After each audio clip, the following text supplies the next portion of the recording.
Well, hey everybody, how you doing? I hope you're doing really well. Um, my name's Phoenix, and I am here as your host. For now at least. Let me pull this up. Is my camera not working in there? I sure hope so. Ah, there it is. Hi, how are you guys? Today is D&D Day, of course, and I am here with some friends. But before I do that, uh, it was funny as I was setting up my stream, I got a new follower, and I want to call out this person because I want to appreciate. I hope I didn't butcher this name, but Adamira, I think that's the name. So, Welcome to the family. Adamira, thank you for the follow and welcome to the family.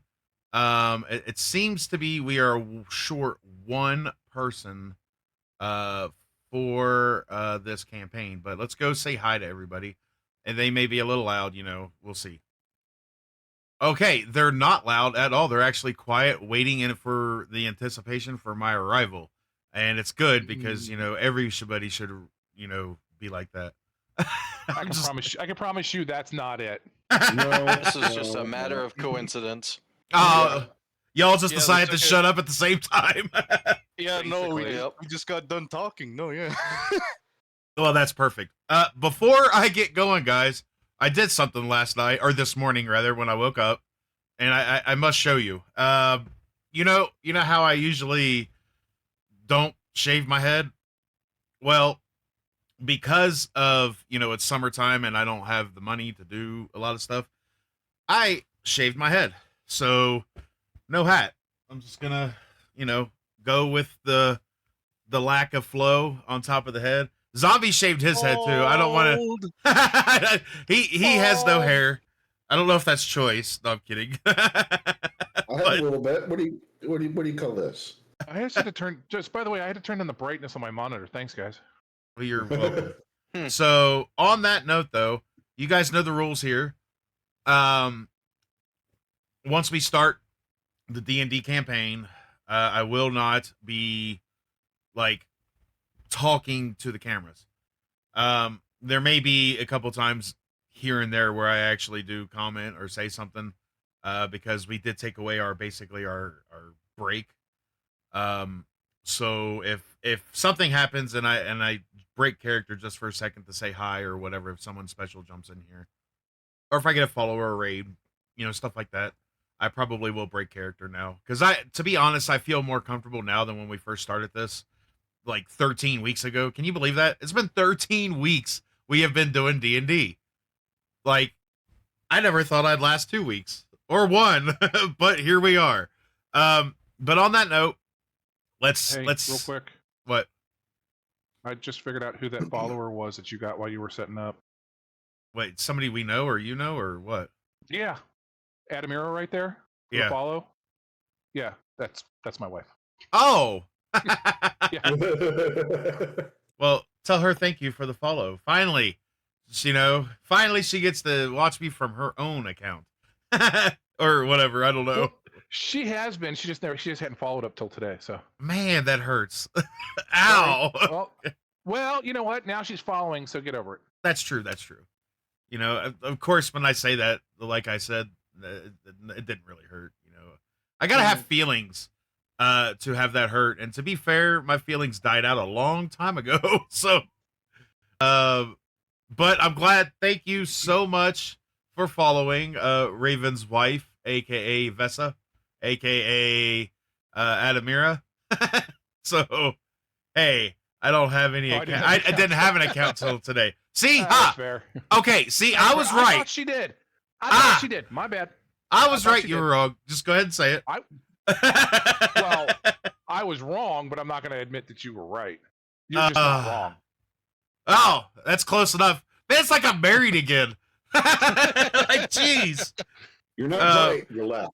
Yeah. Okay, so apparently that character sheet needs to come down one location. I want to switch over real quick again just to check that because I haven't. Yeah. Give me 1 second. It should be fixed now. Well, actually, give me like 7 seconds per rotation. 3 1,000. 2, 4 1,000. 5 3, 1,000. 4. 7 1,000. Per rotation, so it's 2 times 2. I can't count past. You have toes, don't you? Okay, it worked. Yeah, but I got I don't- socks on. Yeah. So you can count to I mean, 12. Yeah. He's like, if never mind, I'm not gonna say it. Some guys can count to 13. Well, All right. Hi Z. By the way, I made cinnamon rolls homemade the other day, and so I've got a couple with me. That'll Where's be my snack. Hey, they're here. You just got to come pick them up. I'm here on road trip. So Z, are you Yeah. home now? Neither here or there. Z's here to take over my stream for me. I appreciate you, Eluzi. I love you. On that note, it is time. It is. Let's turn this It over has to begun. the real DM, not the fake one like 2 weeks ago. Oh, he's a real DM. He really did it. I really did it. Yeah. He's a real dumb Right. moron. DM. Yeah, there you go. I mean, it takes one to know one. You're not wrong. Hey, excuse me. I'm not talking to you, zombie, because you could kill my character off easier. So, I mean, anybody can turn and say, I attack you. I attack Phoenix. I attack Phoenix. Okay, roll to hit. Oh, Wait. nat Alright. 20. yeah, I also got a nat 20. Shucks. All right, it looks like we're having a new make a new character session. All right. Yeah. All right, we're right before we start. I want to ask anybody out there: have you guys been following Tavern Talk? And if you have, what do you think of it? Because I think that's going to become a mainstay. Not sure if it'll be every week.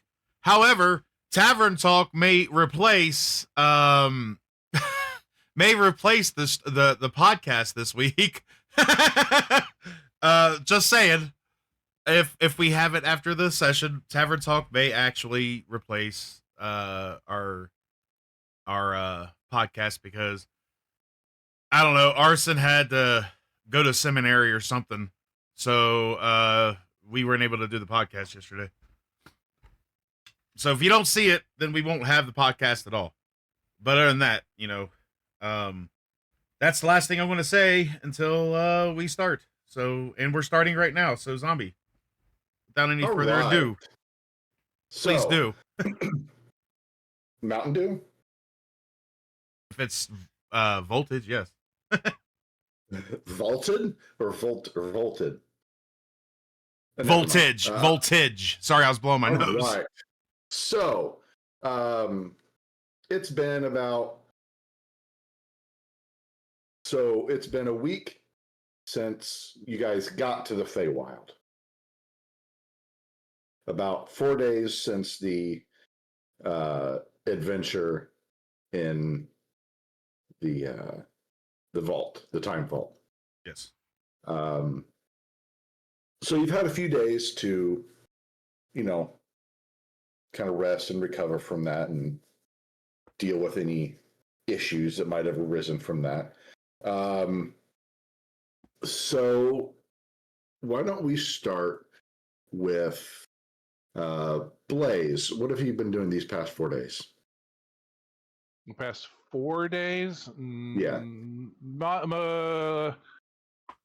I've been in and out dealing with the mission that I was sent on while you guys were in the vault, dealing with some of the officials and things like that. So it's been a lot in and out of a lot of meetings, I guess. Okay. All right. So that pretty much took up most of your time, during the day and stuff like that. And since Ayla is not, she is AWOL, yeah. MIA. UA, unauthorized absence. Yeah. I think you All should right. roll. I think you should roll and have something funny happen to her character. I'm just saying. We'll see. We'll see. So I'm going to skip a bit. And Phoenix, what were you doing these last 4 days? Well, after everything that I did and went through 4 days ago, and I pretty much have been in my room reflecting and not doing Did you use a much. mirror? Yeah, yeah. I just had mirrors surrounding me, and I was reflecting off of each of them. You know. Fair enough. Hmm. But to be honest, I really didn't do much because of I was just that whole thing didn't sit well with me, and you know, I also think about what I did and my choices that I made, and I don't regret them, but I also in the back of my head thinking like, man, I probably shouldn't have sent that to her like the way I did. That But could have gone very poorly. that could have gone so bad. So bad. Mhm. I But mean, luckily, especially if she decided to play with it. uh-huh. We'd be Oh, back shoot. in medieval times. Well, no, it's only like affected for like so long, like whatever. Yeah, but you may have come to realize some things about that particular character. Yeah, yeah, and Um, that did that made me so. Yeah, that's So, pretty much all I did is I sat there and okay, reflected. You know, made sure my belly was full and well rested for the coming days. okay. Ignis, what about you? Hold on. Hey, hold on 1 second. I did forget one thing that I did do, and it is kind of important. Okay. I did manage to grab a few minutes of time in between all of those meetings, and hmm kind of went off slightly into the forest surrounding the town, and spent some time in some meditation, and was able to cast Find Familiar, Okay. and got a familiar that showed up, and it is a raven named Munin, and I need to Okay. get you a token for that. Man, this is BS. BS. Okay, I also did something. I was with him and I found a phoenix. No, you That didn't. doesn't work that way. Dang it! Good attempt. You do The not only have thing this. you had was a mouse that died, right? I mean, you still have its lifeless body in your bag somewhere, Oh no, probably crushed underneath some trail rations. I stashed it on Hydralis weeks ago. I'm pretty So sure. what you're saying is he found a tasty morsel a few days ago and I just was Yeah. gonna say I would have just eaten it. So he's yeah. like, who left me a snack? Oh well. Ooh, piece of candy. Crunchy. Ooh, piece of candy. Use the bones as a toothpick. He eats it and takes the tailbone and it's just like, oh yeah, that's good stuff. All right, yeah. All right.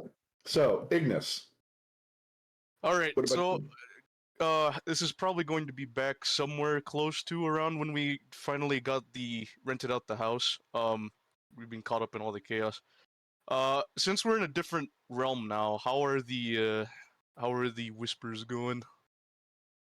So the whispers are the same. That's not really changed any. It's still the more subdued version of what you're used to. From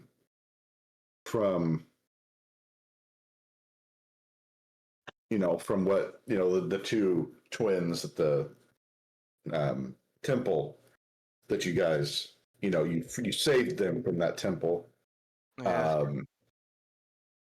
And so it's still kind of subdued from that because they did promise to try to help with that. And their efforts have still been successful. But it's coming to the Feywild hasn't diminished that any. It's not changed. It's not different. It's still the same voice. It still kind of says the same things. Yeah. All right. Well, with that being said, dang, really could have used that artifact. Anyways, Hmm. I guess with no really big leads, I try and get my mind off of a lot of things. This whole situation in general. Okay. I explore the town. I, try and get used to the surroundings. Um, Maybe I ask if, like, me hunting would be okay or if it would be frowned. Just trying to see what Yeah. generally things go around here. So they're told that that's not a problem. Just remember that, you know, things may not always be as they seem. So, Mm. They don't have a problem with it, but, you see a deer, well, that's probably not just a normal deer. Oh dear. Right. So, Well, that's all I really do. Just try and take my mind off of everything and try and get used to the situation we're in. okay. Begrudgingly so. Yeah. And that's Okay. And lastly, Hydraulis, the last 4 days, what have you been up to? The last 4 days, after we found out that the artifact was useless to us, Hydralis would go talk with some people who knew the local area and ask where it would be safe to, like, kind of not like venture off, but explore and look. And from dawn to dusk, every single one of those 4 days, he would leave along those borders and see if he could find any leads to saving the girl. Okay. Yeah, so the best information you get is from several people. One of them is the stable master you met when you first came into the village. The other one is the innkeeper. And they give you a couple areas. They tell you there's a couple paths and trails that are relatively safe. Obviously they advise you, don't stay out after dark. Not saying that anything bad would happen, but there's a increased likelihood that something might happen. Mm-hmm. Try, kind of that standard things when you're walking through any woods, don't try to walk quietly. Not saying you have to like holler and shout, but you want to make some noise to let other animals know you're there, because your average animal will run away from you rather than run towards you.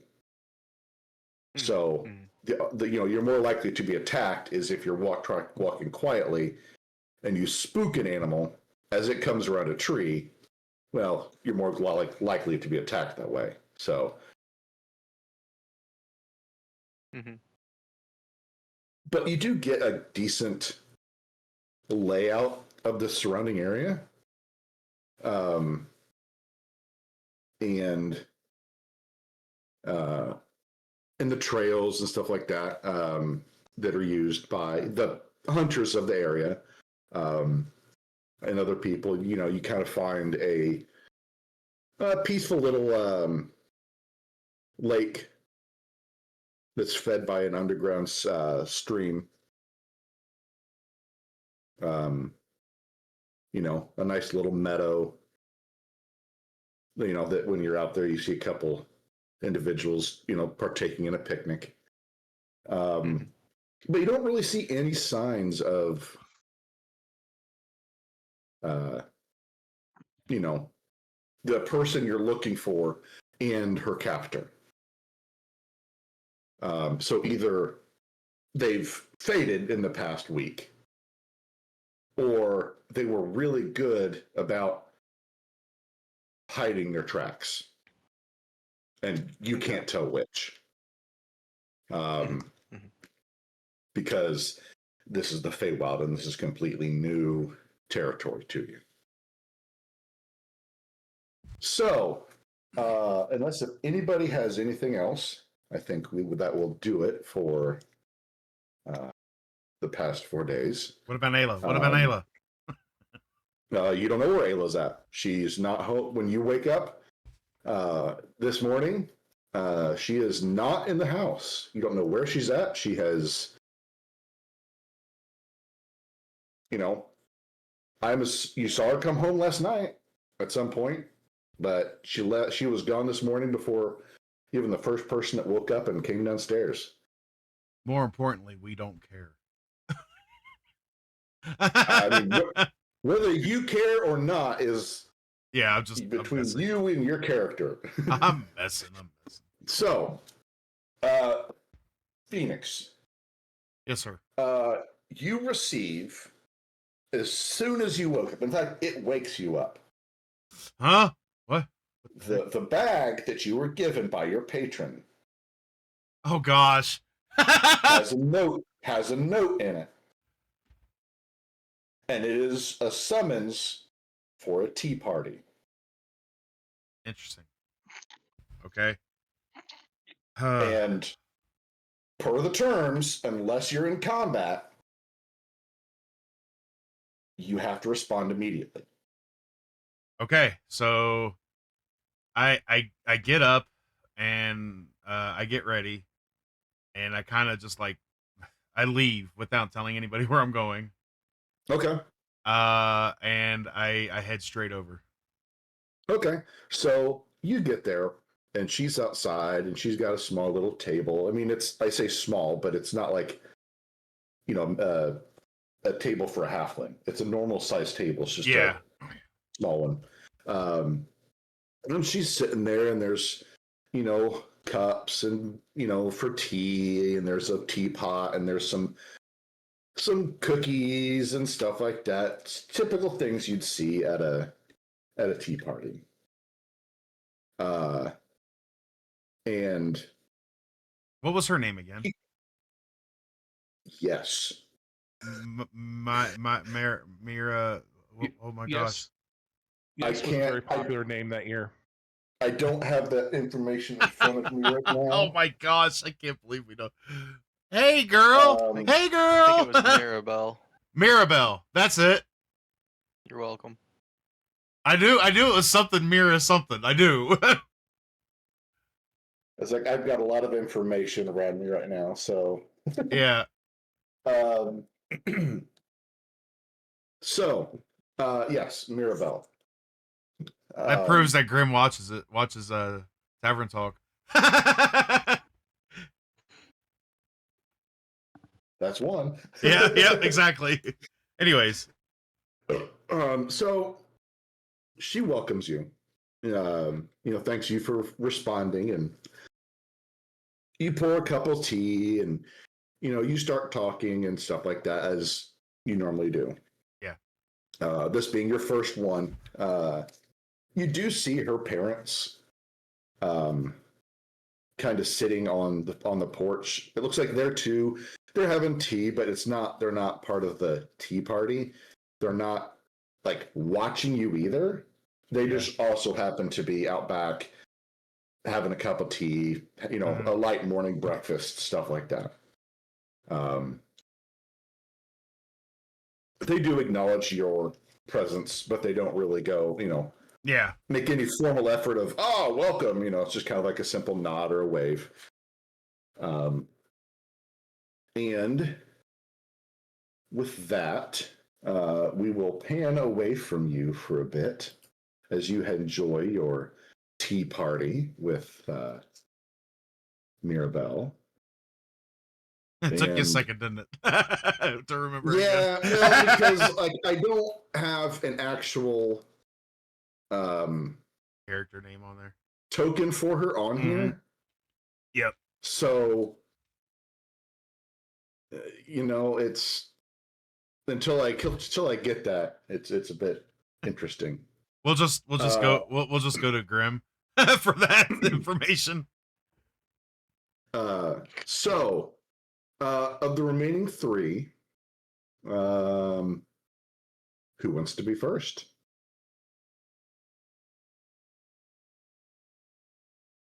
I feel like there's a lot going to be happening now. Okay. I guess I'll go first. Okay. After After looking for the girl and coming back the day before, Hydralis, he wakes up and he goes to the table and he sits down and he's very clearly annoyed. He's clacking his jaws together trying to like vent his frustration a little bit to himself. Okay.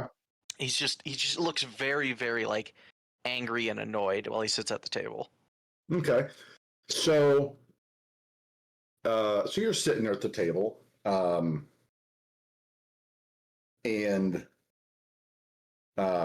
is that all you're doing there for right now, or?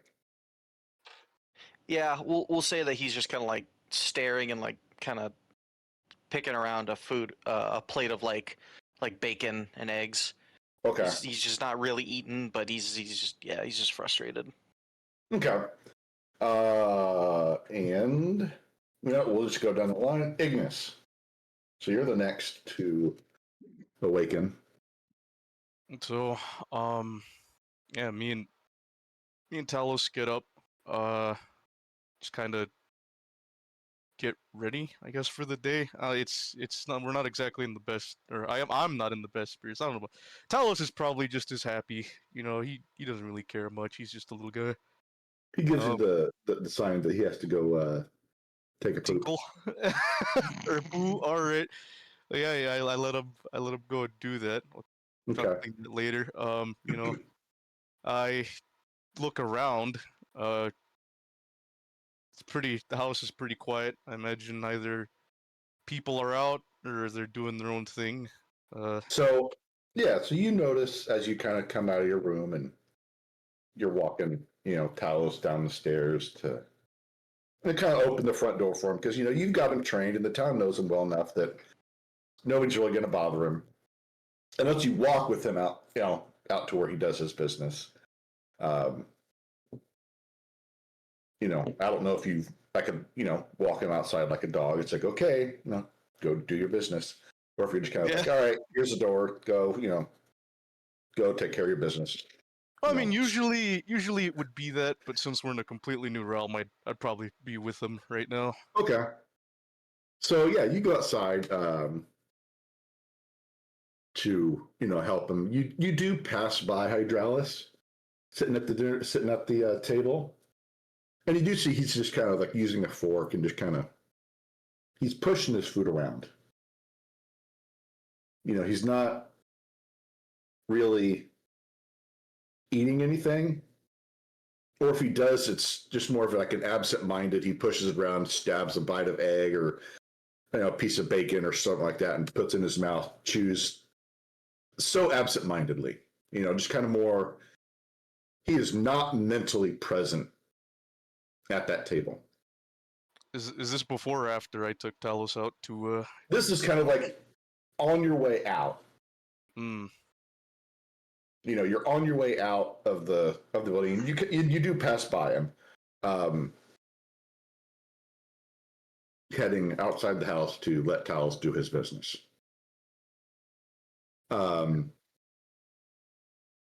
Blaze.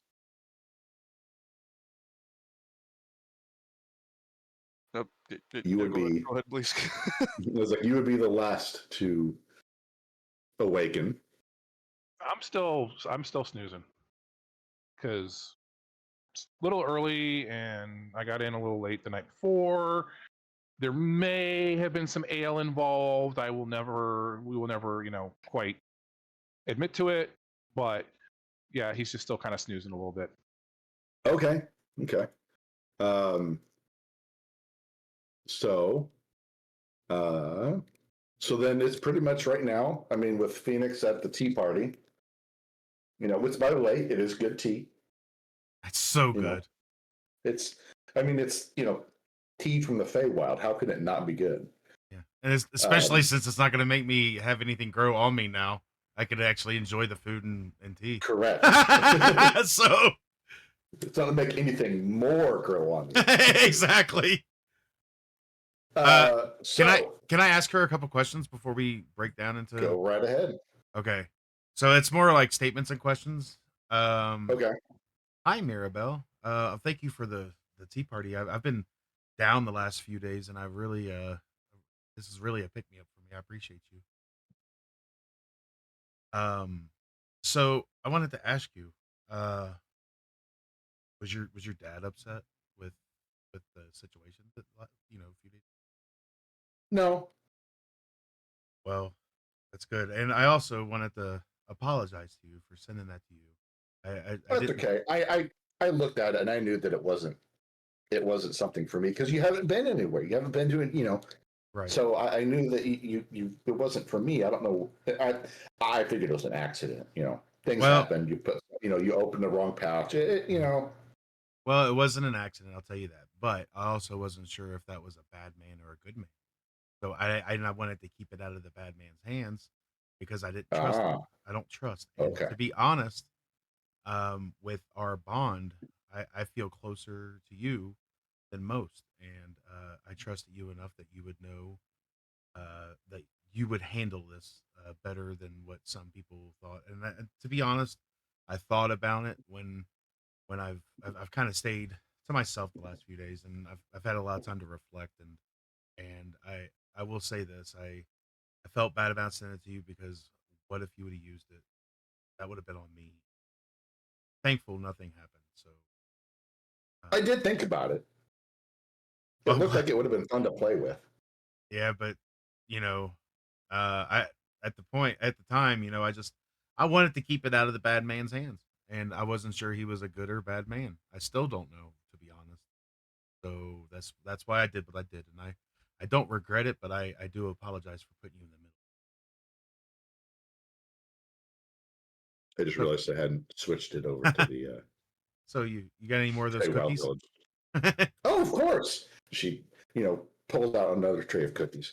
Um, And that's so, since Phoenix is at the tea party, Blaze is still, you know, sawing logs up in his room. Um, Ignis and Hydralis, it's pretty much the two of you. Um, Well, Ignis, being it doesn't take Talos long do his business. to do his business. As you are coming back, you do see um, you say they just took a doozy. A doozy. Sorry. no, it's two words. You do see Oh, okay. Lacridus, kind of Ignis is more you see as you come back. You see Lacridus walking towards the house, Okay. and she makes sense like morning. Morning. How you been? It's been a while since we last went on that whole thing. Yeah, that it has. Uh, I take it everybody's recovered from it, well, for at one, least physically. oh yeah, I'd say so physically. Mentally, that's a different story. I get it. I get it. Well, is may I come in? Um, sure, why not? Not like we have much company right now. Oh yeah, where's everybody at? Uh, I don't know where Ayla is. Uh, Phoenix has also disappeared. And, well, Blaze is still here because I can hear him snoring. And, well, Hydralis is... Well, he could be doing better right now. Hmm. Well, hopefully we can take care of that. And so you both kind of walk in, um, and uh, so the scene is she comes in and she sits down at the table, and she starts pulling out various pieces of parchment, kind of not paying any attention to the disgruntled uh, Hydralis sitting at the table. Uh, And can I, maybe motion Talos to, like, try and cheer him up a bit? Maybe do a fancy little dance, maybe hop up and down, I don't know. yeah, so you kind of give maybe something you're working on still. You know, kind of like trying to get it to be more personable. So he kind of walks up and to Hydraulis, and kind of like a dog would do, like when they kind of approach you from the side, they kind of stick their nose kind of like underneath your arm, trying to get you to lift it up and pet him. So Hydraulis, Talos does walk up and kind of uses his, I don't know if it's a muzzle. I don't know my dinosaur snout. That's like I don't know my dinosaur anatomy that well. And kind of you try to get your your arm kind of ups to maybe pet him, scratch him, whatever. So that's kind of what he does.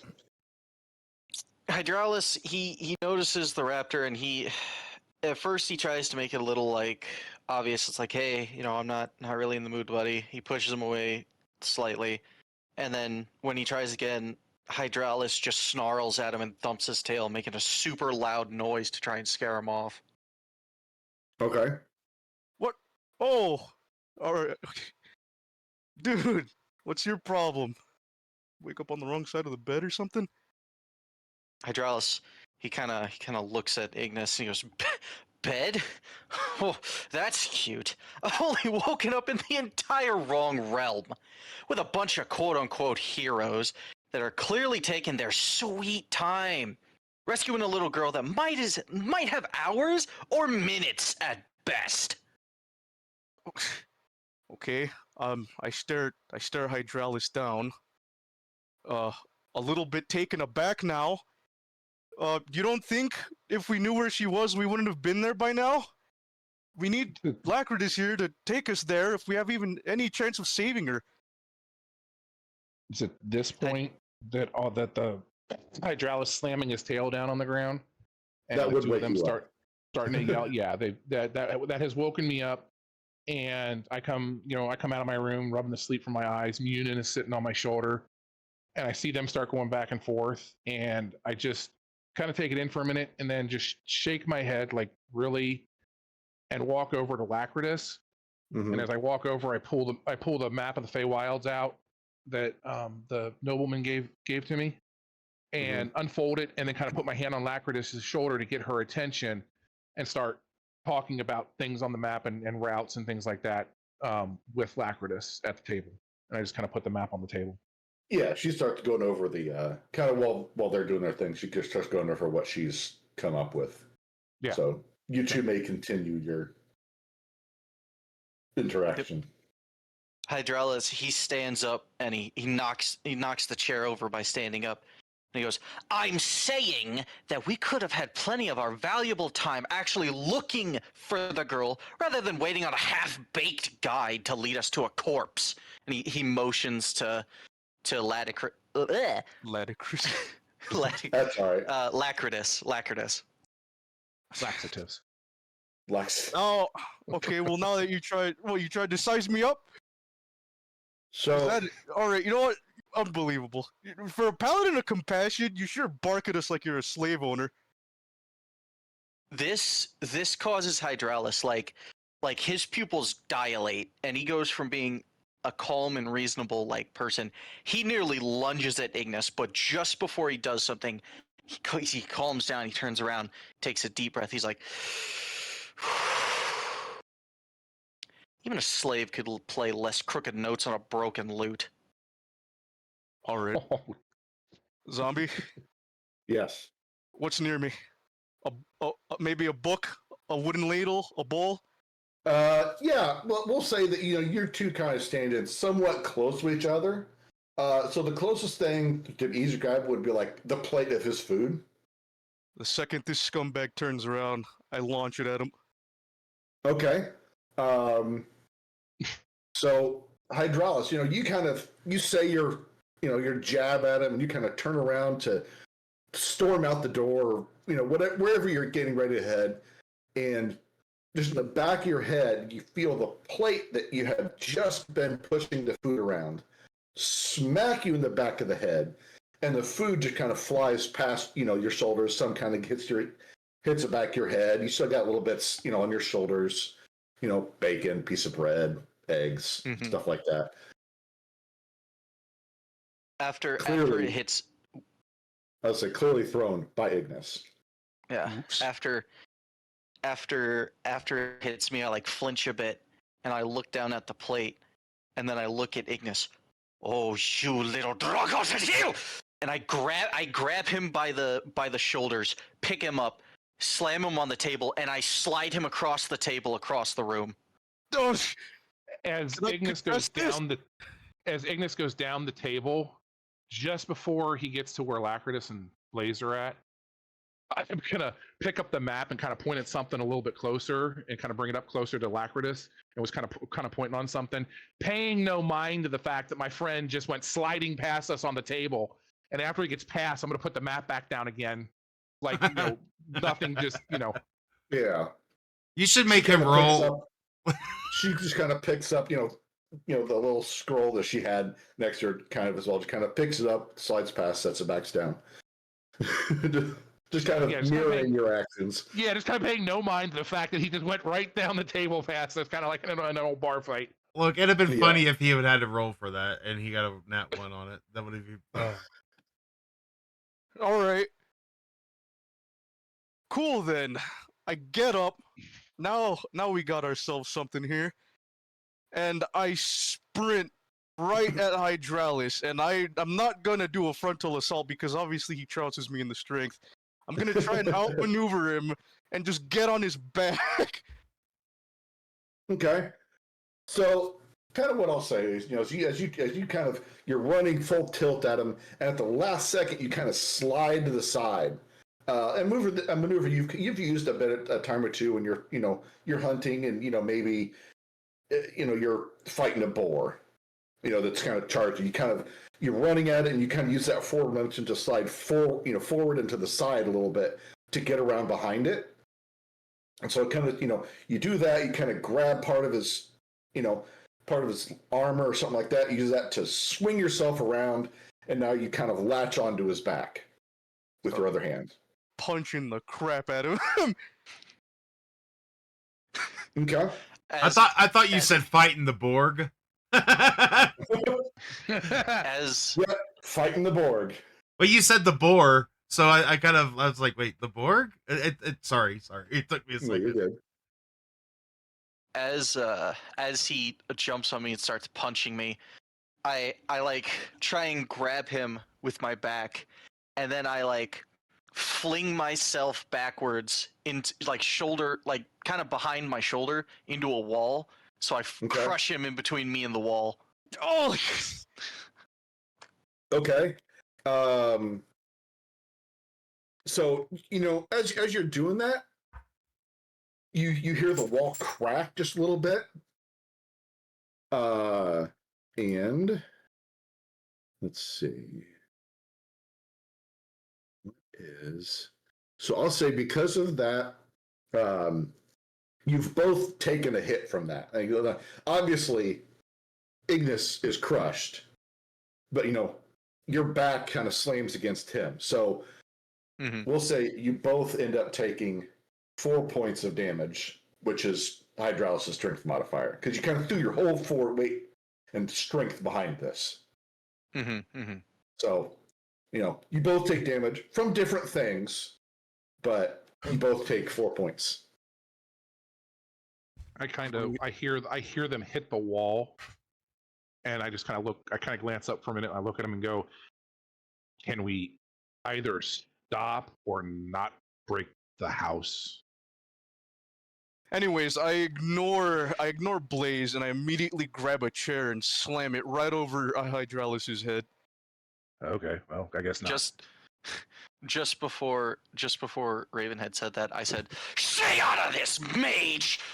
And after the chair slams on my head, I use my tail and smack Ignis across the room again before picking up a candela and chucking it at him. Okay. Big. So, Hydralis, you also give your retort to the peanut gallery, basically just kind of sitting there still talking and Peanut gallery. stuff like that. Not wrong. I mean, they're not really doing much to stop or anything like that. They're just kind of, letting it happen. You get hit with a chair. You smack him with your tail, and so we'll say altogether, like between all that, another 2 points each. They're gonna kill themselves. All right. So, All right. After that abysmal and probably disrespectful tail smack, it wasn't this most respectful tail smack. No, he's not had much, but in the handful of tail smacks you've had, that was not very respectful. I can just see him saying, I mean this with no disrespect. Whack!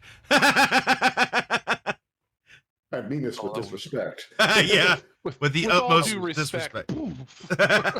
all the disrespect. All right. I try. At this point, I don't even know. We're probably drunk with rage right now.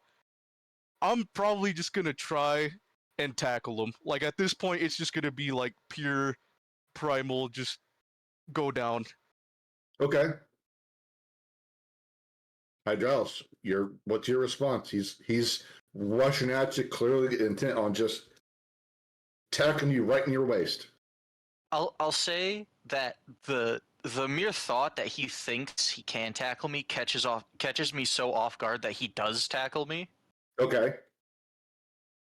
And yeah, like we fall. I'm sure. I assume you punch me in the face a few more times. I mean, yeah, if I tackle you and you're on the ground, I'm gonna take advantage of Yeah. it. Yeah. After a few punches, I wanna grab his fist, and I just want to be like, little arrow flinging, and I want to grab him by the neck and spin him around so that he hits a table, shattering it, and then fling him out the window. Oh, Okay. All right. So you grab him.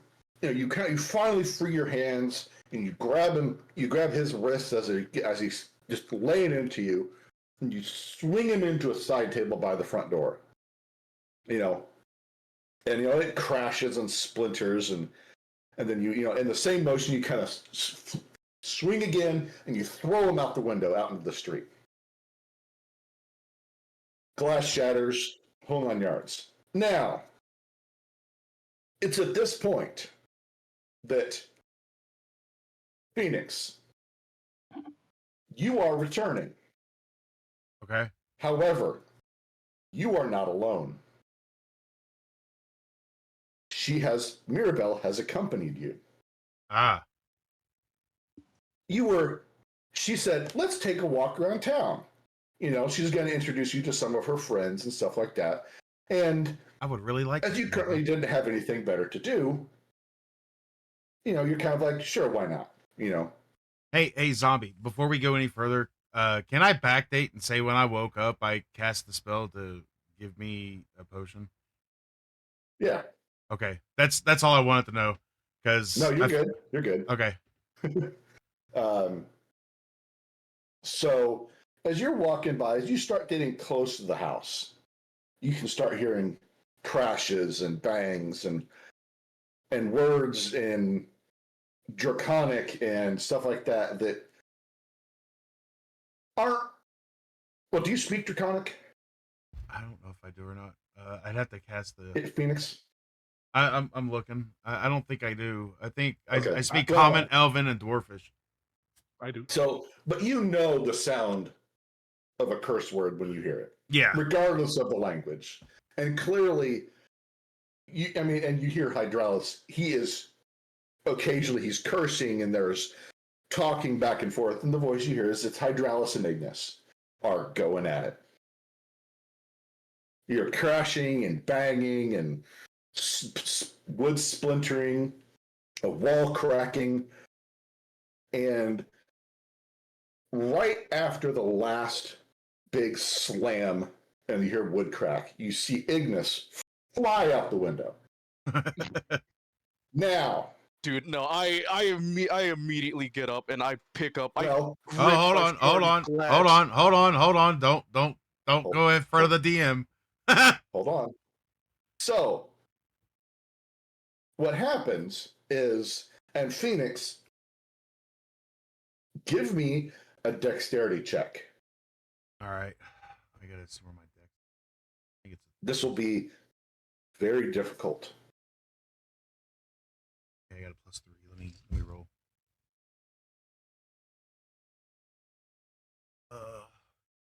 I got a 17. Oh, you are close. Oh my gosh. So, you see it. You see what's about to happen, but you are too slow to do anything about it. As you see him fly out the window out of the corner of your eye, you notice he is about to hit Mirabelle. Full force. I cast Being Mage thrown Hand up, right now and grab you do him. not, you do not have the time. Can I re-roll? Can I use one of my things to re-roll, hit dice or whatever? Or is Nope. there any way I can? Oh my gosh! So the dexterity check was to see if you are quick enough to grab her and move her to the other side of you. And Come let on, you man! take her there. Come on, man! Let me do No, this! no, Ah! no. So, Ignis, as you fly out this window, you start to spin as the force, and you see what's about to happen seconds before it happens. You see that Freaking 17. you're going to hit Mirabelle with the full force of Hydralis's throw. I would like to And say then if I can probably try and lessen the blow, but nah, I feel like it's way too late at this point. it is too late. So you slam right into her. And she kind of, right into her side. And, Phoenix, you feel her, hit against you as she's jostled by this impact. And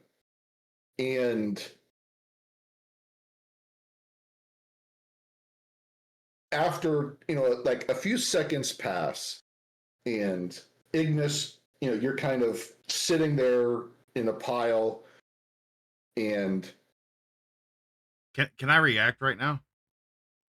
yes, I will give. Okay. What is your immediate first response? First, I go to Mirabelle and I'm like, "Oh my gosh, are you okay?" Okay, so you checking on Mirabelle. Hydralis, what are you doing? I want I want Ignis to see me like clawing my way out of the window that I threw him from, and I just want him to hear, "This isn't over, hunt." Okay, so as you kind of like you would see in a horror movie, Ignis, you kind of see the scaled clawed hand of Hydralis kind of slowly grapple.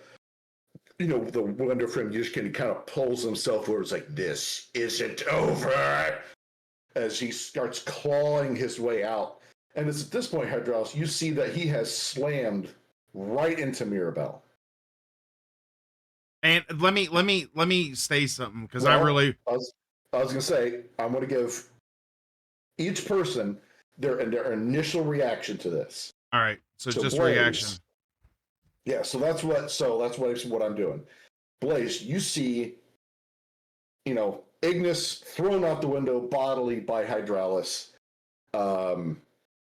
You do hear some type of commotion outside. You're not sure what has happened, but it's clear he didn't just land, unceremoniously on the path. You heard a commotion outside. You heard Phoenix's voice say something. You're a bit too far. He wasn't like really saying it loud, but you did hear his distinct voice coming from outside. So, still working with Lacritus as Ignis decides to exit the building the most painful and disheveled way possible. Yep. And I see him go out the window.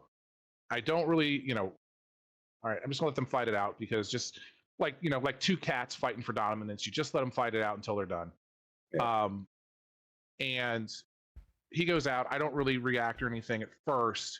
I continue working with Lacritus, and then all of a sudden, Munin is sitting there, and I can hear the voices outside. And Munin kind of, I hear him kind of caw next to me, and I kind of look, and I see his head cocked out, looking, towards the door. And it was kind of one of those, hey, and the feeling in my mind that I get through our telepathic bond is you got to check this out here, bud. Yeah. So I It's go, and I more pressing matters at the moment. yeah, that's exactly what it is. It's like he senses something more important is going on out there. So I kind of hold my hand up to Lacritus and say I'll be right back, and walk over and open the door. You. Okay. I go over and I open the door and I just kind of stand there for a minute in the doorway. One, trying to figure out what I'm seeing of the mess that's laying in the street, but two, just kind of I don't really know what's going on. It seems like a little girl just got hit and hurt. There's really not much I can do at this point because others are starting to try to help her. I just kind of stand there and just kind of glance over my shoulder at Lacritus for her reaction, but don't really say anything. So, Lacritus's immediate reaction to one, her initial reaction was, well, okay, a fight. Not this isn't uncommon. You've learned that she's a sailor and fights happen. So, and like you said, so, man, you just gotta let them fight it out. They'll get it out of their system. But the moment she steps outside and sees the scene, she immediately, her demeanor shifts. So Lacritus is one, she doesn't mix the two. She never mixes work and recreation. They never mix, they never cross, they're all separate. When I'm relaxing, I'm all about relaxing. When I'm working, I'm all about working. And she's working right now.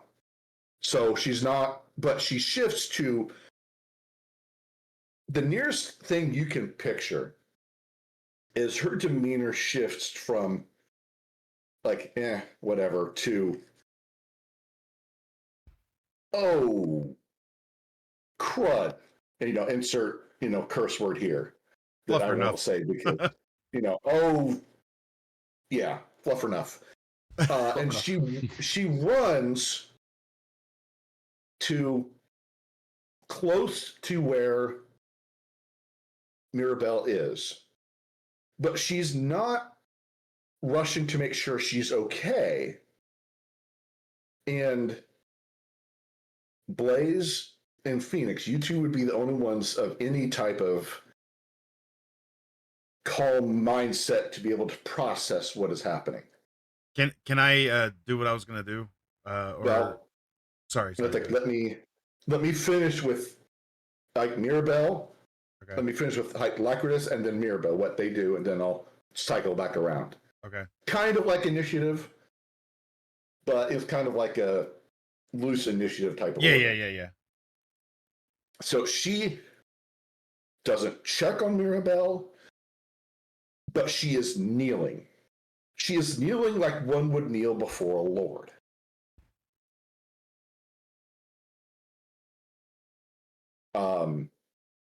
And at this point, what you see is Mirabelle. The air kind of shifts around her. Phoenix, you're the closest. Ignis, you're also the closest. You're all kind of like right within her 5-foot square.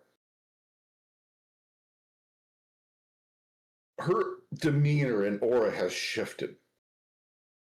Phoenix, the expression on her face isn't the happy, child that you've always known her to be. Right. Her expression is serious, and gone is any trace of laughter, or anything like that. Quick point of Oh, order. Do I man. even know who Mirabelle is? Yeah, you know Like- who she is. Okay. All right. I mean, you know that she is the daughter of the lord and lady of this town. Okay. I wasn't sure if we had run into her those few times when we were in the mansion or not, and that's why I was kind of making sure that. I don't think you really if did, though, not, for the most part. I mean, if not, in your dealings with your own quest you would have probably ran into her a couple times or seen her around town. So everybody knows who she is, probably just not all met her at the same time. So you all know who this individual is. And she says one word, but that word echoes, not just in your minds, like the land itself just kind of quakes and quivers almost in fear. And in a flash, she is no longer the little girl that you've all seen this far. Daggone it. Ah. This is what you see appear before you. Whoa! The image of a true archfey. And the moment that her true form is revealed, it's like everybody in town senses it. All the doors open, every other action stops. They all walk out. They see her and they mirror Lacridus's actions. Even her parents come down from the Lord's house, and they too kneel as you begin to realize she is the only archfey present. Her parents are not archfey. Only she is. This. I take a knee also. No questions asked. Don't even say a word. I just take a knee Okay. where I'm standing. So I don't, but I'll explain that once you get to me. Okay. It is back to you. I don't at first because I look at her in awe kind of at first, and I'm just like, I turned because of my reaction. I wanted to do this beforehand, but it didn't get that. I literally get in front, like I jump in between Ignis and Hydralis, and I'm like, now you guys are gonna hear me curse for once, and I'm gonna be, and it's not much of a curse, but still. I literally look at them and I'm like, what the hell are you guys doing? And I'm just like going off. I'm going off like, what in the world? Why? Why is this going on? Why? I can't give you a response because way back when I, was getting in the heat of it, originally, yes, my plan was to like grab a shard of glass and run right back at Hydralis. But after I think this is after Blaze comes outside. Ignis would just finally kind of snap into consciousness for a second, see what happened, and just give up. Like, he just drops to both of his knees, just drops the shard of glass. Like, he grips it really, really tightly. And if you want to give me a piece of damage because of it, I'll take it, because I gripped it so tightly. And I just let it go, and I'm just kind of comatose right now. Like, I'm just out of it. So after seeing him like that, I jump up into Hydralis. I don't care if he's in some sort of crazy state or not. I'm like, I basically get up in his face and I'm like, what are you doing? You're supposed to protect, not hurt. And I don't understand this. Why? You just hurt, you literally knocked into Maribel, and, I'm just going on, and I'm like, you're supposed to be a paladin. Like, no. What are you doing? So, go ahead. Okay. So, as I was going out of the window and I saw Mirabelle, my first reaction was, "Oh no, we hurt a child." But then I saw that she transformed, and I just didn't care because wait, this is a fae. I don't care. So I immediately go try walking towards Ignis again, and Phoenix gets in my face, and I simply say, I do not care. This doesn't involve you, rogue, and I want to smack him out of the way. Not Okay. like in the same sense that I would smack Ignis, just like in the sense where I just push him out of the way, and like not like in a way where I want to cause damage, but like in a way where he realizes that I do not care right now. Am I able to Okay. cast Mage Hand and hold him back? No, Mage Hand is not that strong. Dang it. So You can only Mage hold Hand, about 10 pounds. yeah. So at most you could do is forcefully caress his cheek. Maybe he'll make it awkward enough to where he would stop. No, if anything, that might get you hit harder. Maintain eye contact.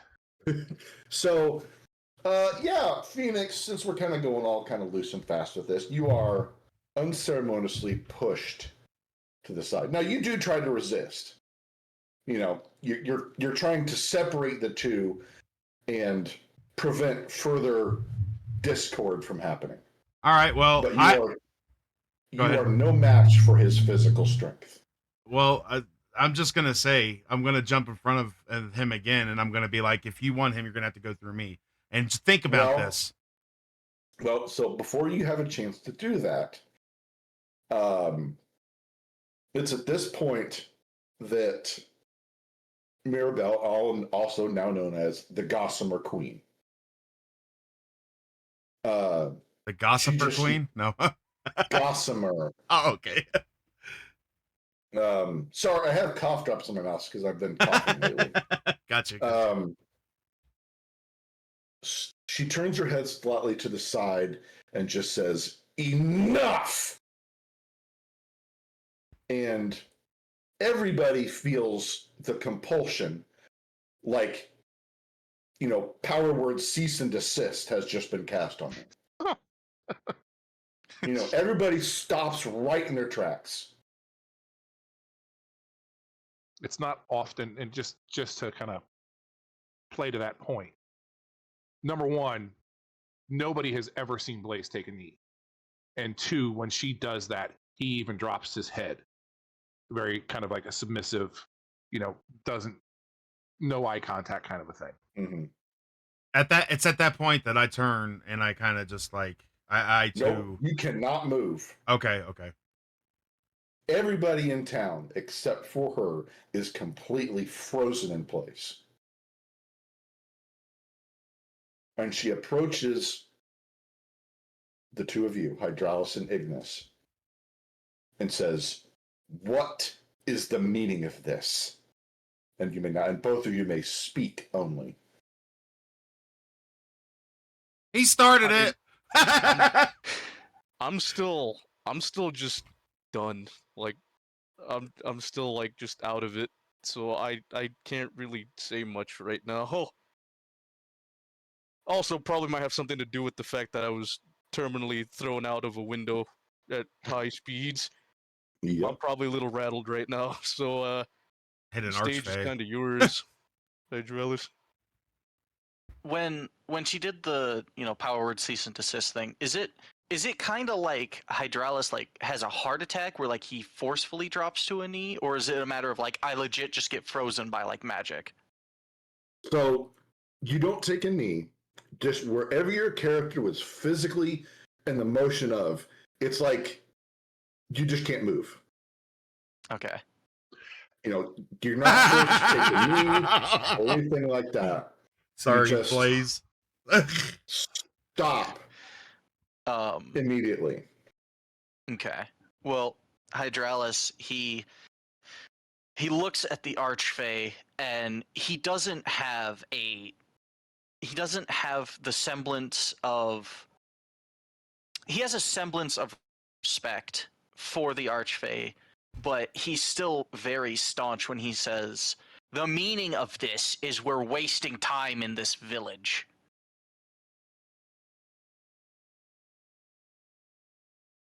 She narrows her eyes a little bit and says, I am hoping you do not mean that my village is a waste of space, because that would be a very poor choice of words. And beneath her voice isn't a threat, but it's the promise that should those words prove to be true, then, like in Indiana Jones in The Last Crusade, you have chosen poorly. Yeah. You know what happens after that? Hydraulis, he grits his teeth a bit and then he calms himself down a minute and he goes, that is not what I was implying. What I simply mean to say is that your village, while hospitable and we appreciate such, is not where we need to be at this moment. And I feel as if our time here is continuing to be wasted when we're not pursuing our most recent quest. I see. She looks over at Lacritus and says, explain. And Lacritus just pretty much, she explains that for the past week, except for the day where she was summoned to help the party deal with the time vault, has spent it every waking minute in the swamps of the Unseelie Court, tracking down the location mentioned, trying to gather as much information as possible, and that was what she was sharing with Blaze that very morning. That since her presence is unappreciated, she will be fulfilling the letter of the request and the letter of the request only. She can't move, but she does. She pretty much tells Blaze. She says, Blaze, I have given you my information. I have given you the map. I wish you the best of luck. I will not be guiding you there. Am I able to speak? Yes. With that, the Gossamer Queen, then seeing you have been brought into this, kind of gestures her hand and you are able to speak as well. I say that it's a shame that you will not be accompanying us, but I understand. And given the information that you have shared with me, we should be able to move on our own. So now it's at this point the Gossamer Queen then turns back to you, Hydraulis, and says, there you have it. There is your explanation. The guide that we sent you, me and my parents, has spent the last week, except for the day that we requested her aid, has spent it in the swamps looking for the source, the child, the individuals you have mentioned. She has spent it day in and day out to help you.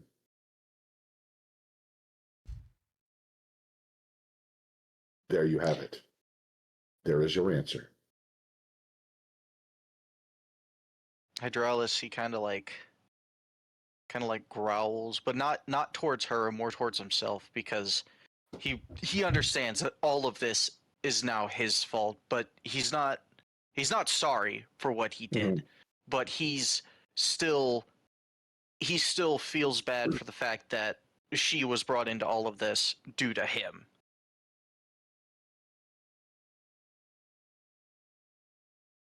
But She turns. Sorry, I was going to say, yeah, but he doesn't give her like a vocal response. Okay.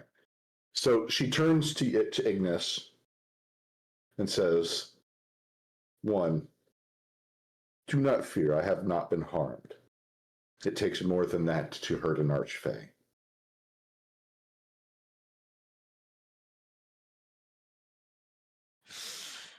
Now, Yeah, I just kind of like, yeah, she definitely got my attention now that she said, like, that she wasn't hurt, but like it still doesn't. It's still just. At your least I'm closer brain, now. your brain is still a bit addled. One, I mean, yeah, the physical recovery of being thrown out the window is starting to fade, especially now that there's no more, Bless you, I think. active threats. That was a cough. Okay.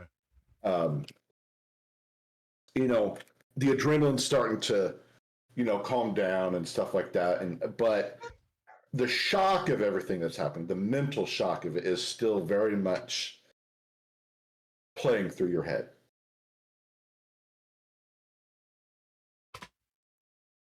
Am I able to speak yet? Yes. Okay. Just checking. I want to wait till Agnes gets done with the Go ahead. If you have something to say, go ahead. Yeah, go ahead. I don't have much to say right now. So at this point, I don't know the Gossamer Queen's name because no one spoke it. All I know is her by Mirabelle. So I turn to her. I kind of look. I'm like, Mirabelle, are you really okay? I'm so sorry for this happening. She looks at you, and you do see in one of her eyes the sparkle of the child you know as Mirabelle. Oh, And she says, I am fine. I was so worried. I'm glad you're okay. I don't care what form you take. I'm just, I know you're important to me. That's all I know. Now,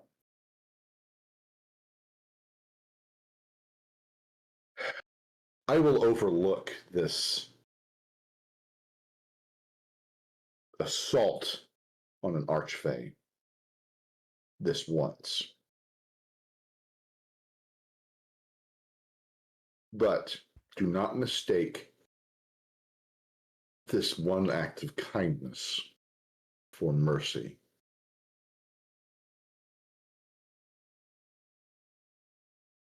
That settles that matter.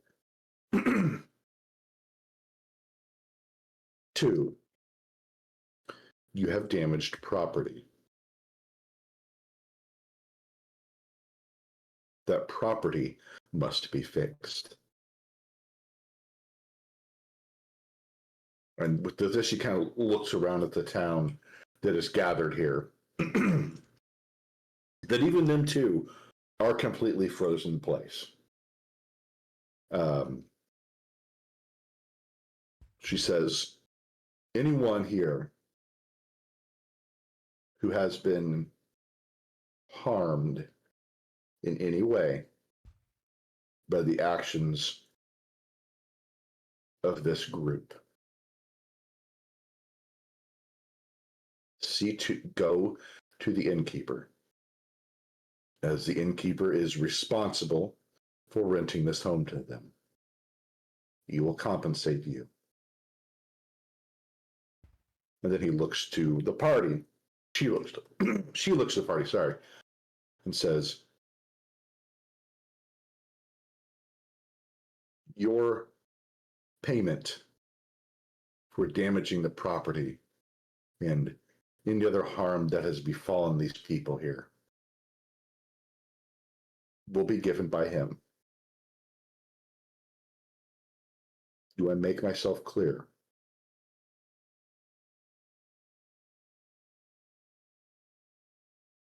And she looks to the party for some type of understanding.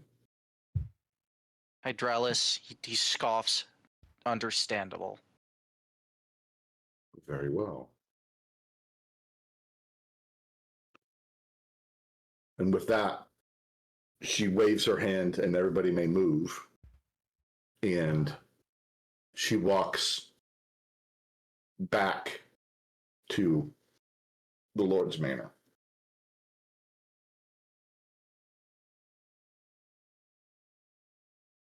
As the rest of the town begins to, once she has entered the Lord's Manor, they proceed to get up and return to their daily tasks. I literally look at both of them and said, "You guys are paying for this. This is on YouTube, and I will not have anything to do with this. Like, you guys act like children over here. I don't know what's going on with YouTube, but you need to settle it now." Hydraulis ignores Phoenix and he immediately starts walking to the innkeeper while pulling out his sack of gold, and he wants to discuss with the innkeeper how much the window and the table are worth. Okay. And the wall. The wall's still standing. But it's cracked. So you approach innkeeper, and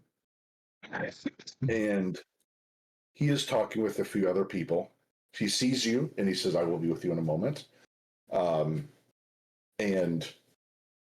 it is clear he is gathering information at the moment. What about the rest of you? What are you doing? I go check on Ignis, make sure he's okay. I don't even like. I caught some of what you said, but I just get up, still, I don't know, bleeding everywhere, I guess, and I just slowly just start marching back to the house, and I don't know, probably just collapse on the floor somewhere from blood loss. Wow. Dude, I like this whole like Ignis is mentally and physically done.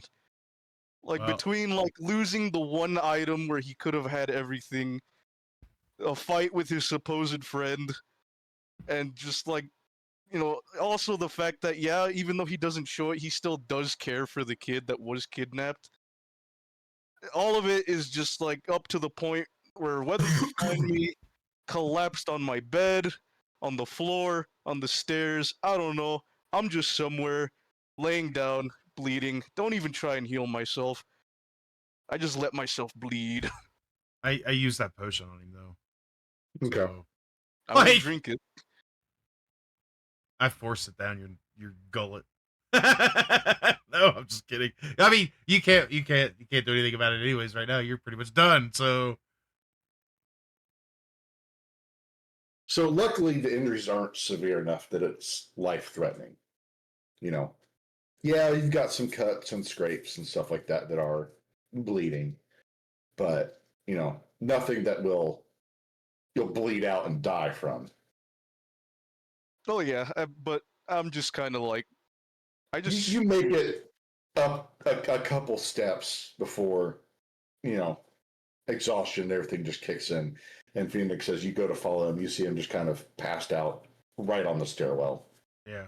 probably see a tear in my eye, but you can't tell because of the blood. You do see Talos is kind of standing over him, not on him, is standing over him in a protective manner. He doesn't like growl or snap at you. Yeah. But he kind of gives the look that's like, now, like if you could say anything, it'd be kind of more like, now's not a good time, dude. Yeah. Well, I kind of look over towards Talos and I'm like, it's okay. I'm gonna help. I want to help him back to his bed. So I kind of go in there and I try to like pick him up, but I may be struggling. So I kind of asked Blaze if he'd help me get Ignis back to his bed. I asked Gayla, but she's not here. So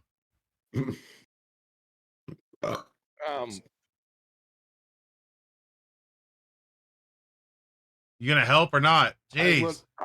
Hold on, I'm thinking. No, he can lay there for all I care. I look over to Lacritus for just Okay. a moment and just kind of hold my finger up in that give me a minute motion.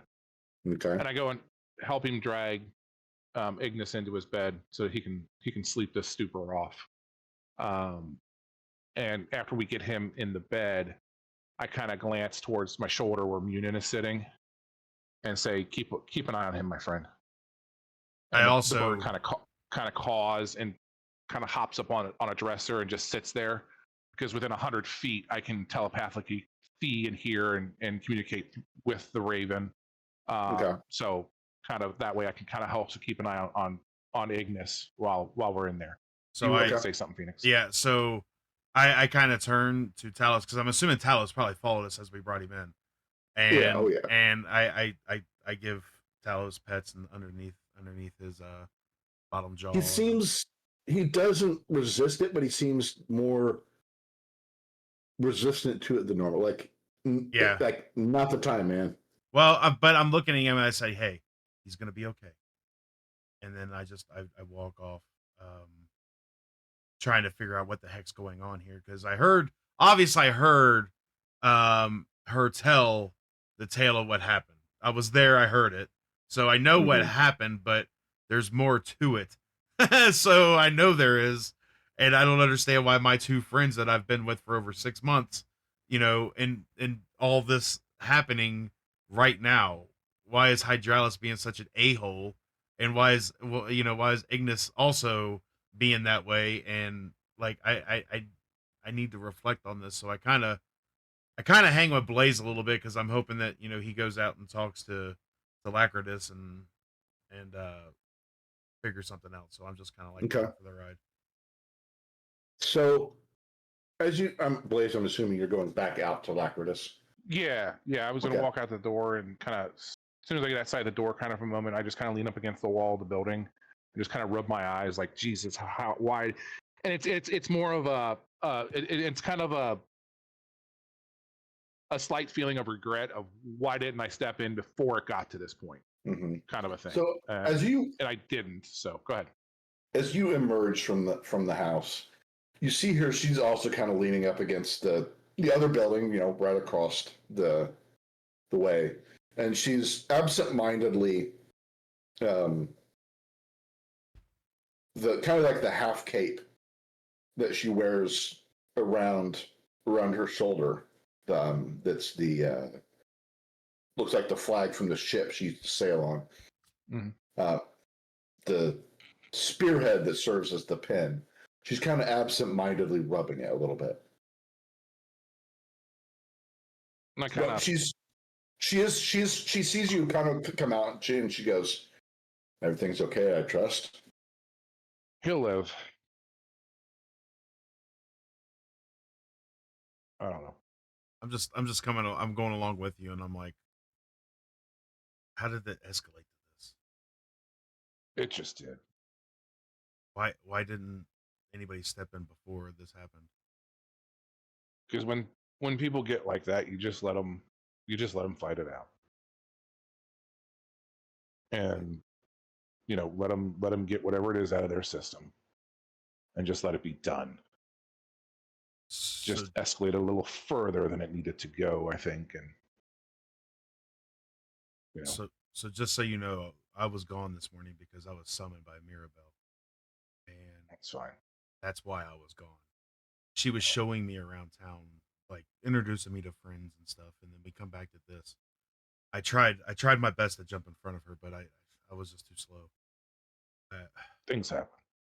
Yeah, I would have rather taken that hit. I know. Yeah, But things happen. I feel like either way, she was going to show her true form. Am I right, DM? Like if she would have seen me get hit, she would have turned. Yeah, that's what I thought. Okay, so anyways, that was off topic or whatever. That was now I'm going back into character, but yeah, I just So, oh, good. no, go ahead. So at which point I just kind of shake. Like I said, I just shake my head. Things happen. I turn to Lacridus and I say, "Are you for certain not going to accompany us?" Of course. Again, it's a shame. I'm not going to try to force you to do anything you don't want. The letter of And my I do mission understand. was to show you the way. I have shown you the way on paper. I have fulfilled the letter of the law, the letter of the request, and my request is hereby finished. Lacridus, Understandable. May I ask you something? Of course.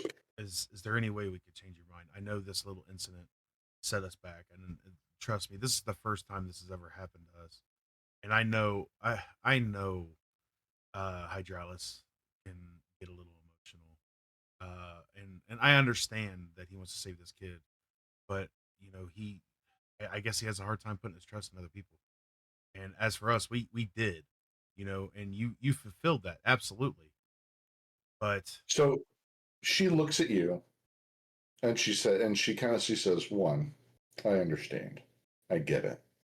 I'm not without sympathy. Mhm.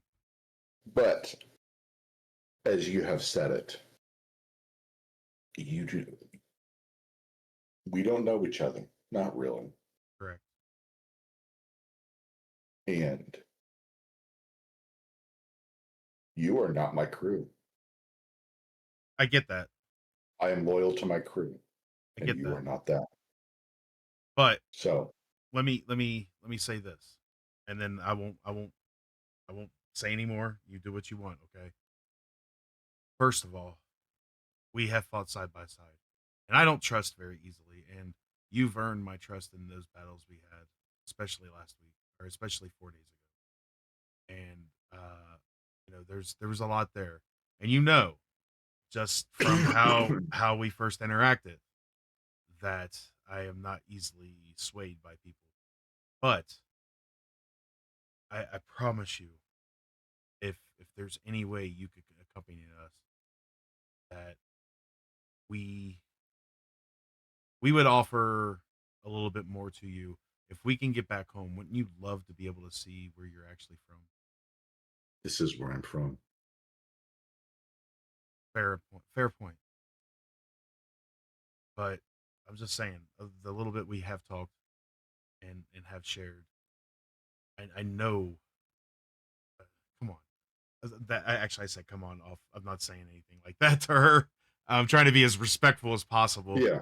and I say like you may have more on the outside than what you know. You don't know, and I know you probably don't care to go search, but we could benefit by having you with us at least for. I'm not saying forever, but I'm saying at least for this journey. Because right now, I don't know how to put my faith inside of Hydralis or Ignis. All I have right now in this journey is Blaze, and I really, you know, I want to be to the point to where I know we're going to succeed in getting this child back. And I really believe you would help. You could help with that. But that's the last I'm saying. Give me a It is up to you. diplomacy check. All right, what's my diplomacy? I don't Persuasion. know. Persuasion, sorry. Where's the persuasion? Oh, there it is. Okay. Oh gosh. 19. I don't have any add-on to it, but I have a 19.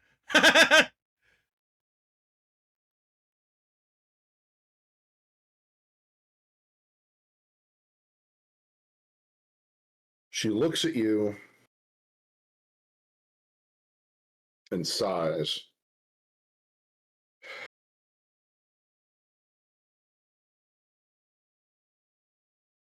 Very well. Thank you. We leave in an hour. Okay. And with that, she turns around and walks away. I go well. Since it's been an hour at least since I cast my first spell, because I'm sure tea and cookies took at least an hour, right? So I, What are you intending to do? I'm intending to cast another spell to get another potion. You cannot. That did not count as a short rest. Oh gosh. Okay. Well then, since Ignis didn't take my potion, I still have that, right? I mean, you can't force him to drink it, so whether you Right. left it with him or took it with you is up to you. I kept it, especially since then. So, all right. So then I agree. I'm assuming we can short rest for an hour, right, Blaze? Right, zombie. I mean, you can. All right. Well, I'm The whole short. party doesn't have to short rest. Yeah. Well, I will But short she rest. said that she leaves in an hour. Yeah. Well, a short rest is an hour, right? That you said the minimum is an hour, right? It's a minimum of an hour, All right. according to the rules. All right. So At least from what I've been able to read. I'm going to take a That's short right. rest, and then I'm going to get up, and I'm going to cast that spell again to get a second potion, and then I'm just gonna like I'm gonna walk out and wait for her, and then see where everybody else is within that hour that I've been resting. Okay. So, Do I need to click the short rest button on here? Does it do it automatically? yes. Click the short rest. Won't let me. So after No, I mean, nothing Black pops Priest, up when you click Okay. it. It I just click- does it. Okay, I it clicked it. resets. It resets Well- certain things. All right. Well, we already reset anyway, so that's fine. When Lacra just walks away, I just kind of shake my head again, and I don't really say anything. I check on Ignis through Munin to make sure he's Okay. okay. Yeah, he's still out of it. Now, going to Hydralis. The innkeeper finally gets back to you. He's got a little piece of, like a little notepad, or whatever, passes for a, Feywild notepad. And he looks at you and he says,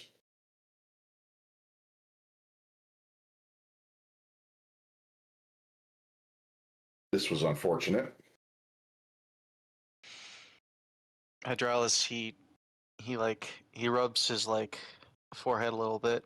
He's like, I'm terribly sorry for what I've done. Just tell me the costs. I'll pay for it in full. Very well.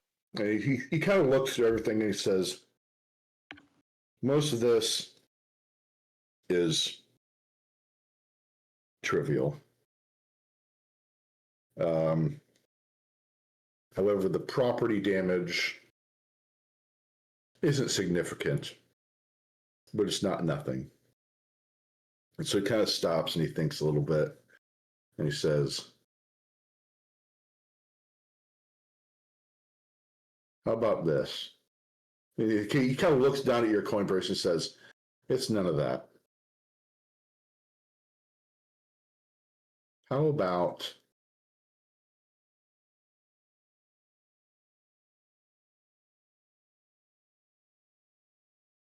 the breath from your lung and a beat of your heart?"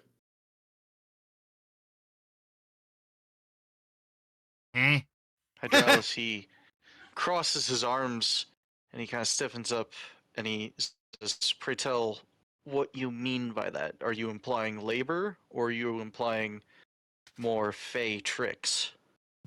So mechanically, nothing would change. This is going to be a purely RP story based penalty. Mm-hmm. But basically, like, say your heart beats, say, 30 times a minute.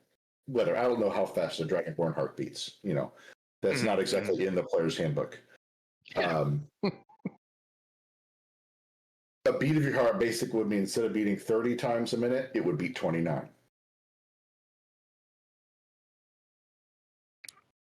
So it makes me healthier? No. It basically, you would find, again, mechanically, it wouldn't change anything. Yeah.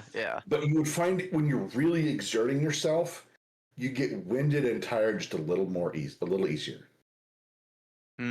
Because your heart's not beating as quick. And the breath in your lungs is harder, just a little bit harder to intake. That makes sense. Hydralis, he ponders it for a minute, and then he simply shakes his head, no, and then he drops. I just want to drop 200 gold in front of the innkeeper, and say, if I need to cover more expenses, so be it. But if not, keep what is there.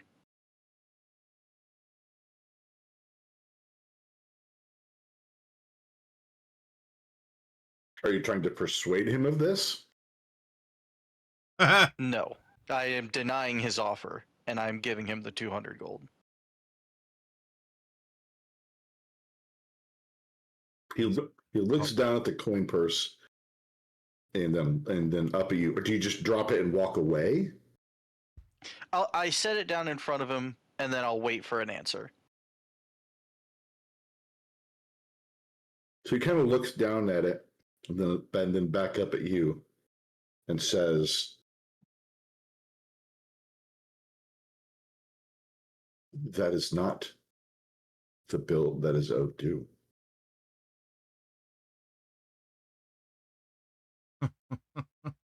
Hydraulis looks a bit more skeptical. Are you implying that I can't pay for furniture that has been broken with gold, and instead I must sacrifice something of myself? Exactly.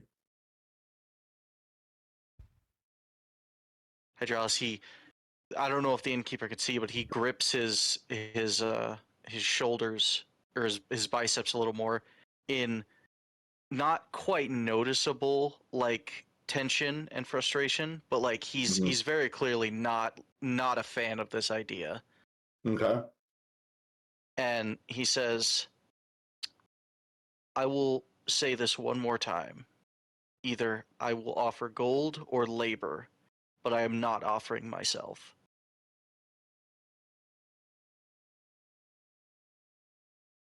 And he's all about Very starting well. trouble this week. Sorry. Labor it is. And Hydraulis nods. You see, the innkeeper sees his hands loosen in tension. He's like, all right, so what do you need done? I'll be in touch. And he kind of turns around and walks back in the inn. Okay. Hydraulis walks back to the house that we're staying at then. Okay. Phoenix, Yes, sir. give me a dice roll Gosh, and tell me whether it's an even number or an odd number. an odd. It's an odd. Okay. Thank you. I rolled a 7. You're welcome.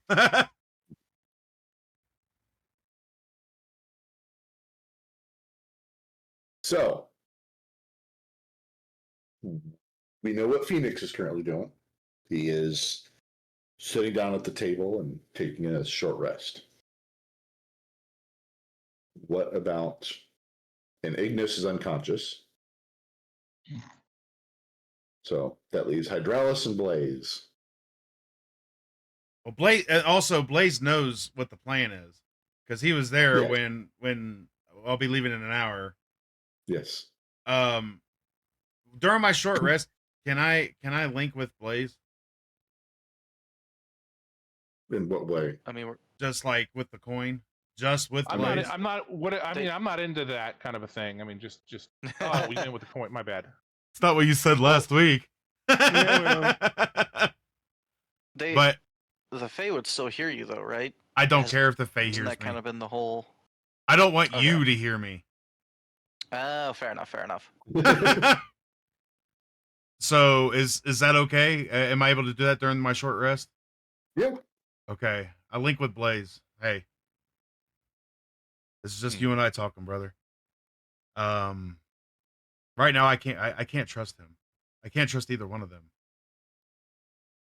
then we're gonna have a problem in the party. I agree.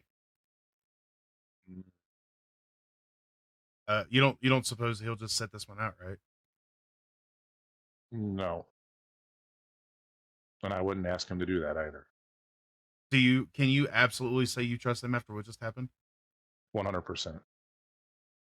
I can't. This happens. Well. It's crazy how this all went down. Like if they're that quick to anger over what happened, then I can't trust them to have my back out there. I can. To anger. Hey, you're not talking. You're not thinking. I'm not talking as Hydraulis. I'm talking as me. If I they're can, willing, because go number ahead. one, because number one, they're not as quick to anger as you would think. Hydralis has every right to be upset of what's going on. And he's been at a slow simmer since we got here. That may be so, but in the same sense, you know, we have to, like, we put our faith in Lacridus to find out what was going on, and she did her part. And at the day of that, we're going to be able to go out and do this.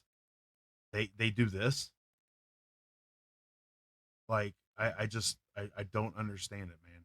Like, I don't. Ignis is unconscious, and you know, look, I don't have a lot of people I can confide in, and I keep to myself. You know this, and I thought you didn't see it. I thought that Mirabelle was dead, as how hard she got hit.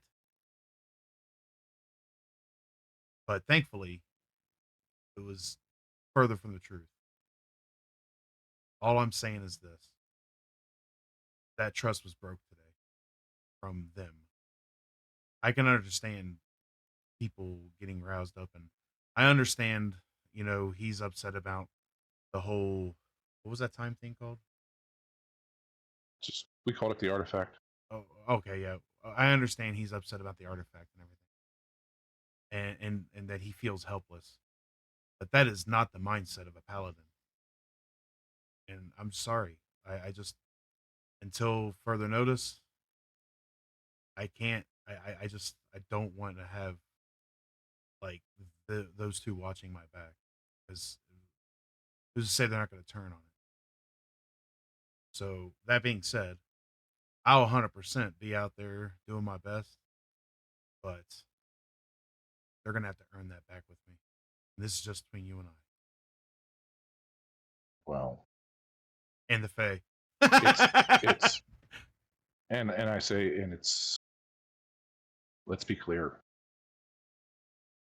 The loss of the artifact was just a drop in the bucket of a frustration that he has had since we have gotten here. He is not upset over losing the artifact. He is upset because he can't fulfill his oath as a paladin. He is feeling held back. And he finally popped off. I can't blame him for that. You would think. Quite frankly, he stood up for what he believed in. Quite frankly, he stood up for what he felt needed to be done. I don't fault him for that at all. I'm sorry. I Did it know. have to? Did it have to wind up in a fight where Ignis was thrown out of a window? Probably not. But that's him. He's passionate about what he does. He's passionate about being a paladin, and he's passionate about his oath. I don't fault him for being upset. Was it unfortunate that Ignis was the target of the anger? Yes. As for trust, 100%. I 100% trust them. Because anybody who's going to be that passionate to fight your own friend about something you believe in is somebody that I know will have a passion in the fight to do what is right. In battle to do what is right. Yeah, it's my turn. 100%. Ignis and Hydralis will be there. I know they will always have my back. And quite honestly, the passion that I saw in the fight today, I hope they turn around and put that into the battlefield. Because that's what is needed to win this. What if that little girl wasn't an archfey? Okay, that's unfortunate. Unfortunate, you say, yes.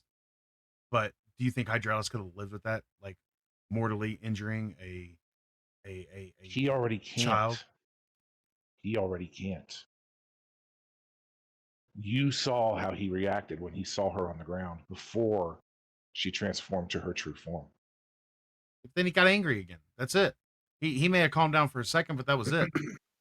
Like, and now It he's still touched still. him. He's angry more at himself now Oh.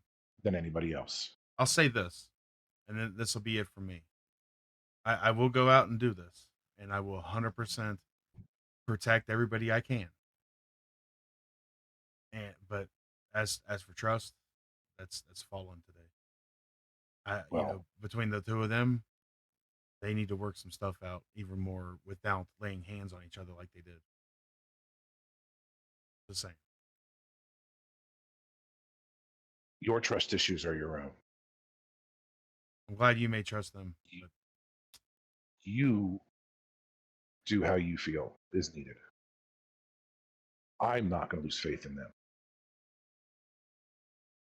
They have proven themselves more often than not.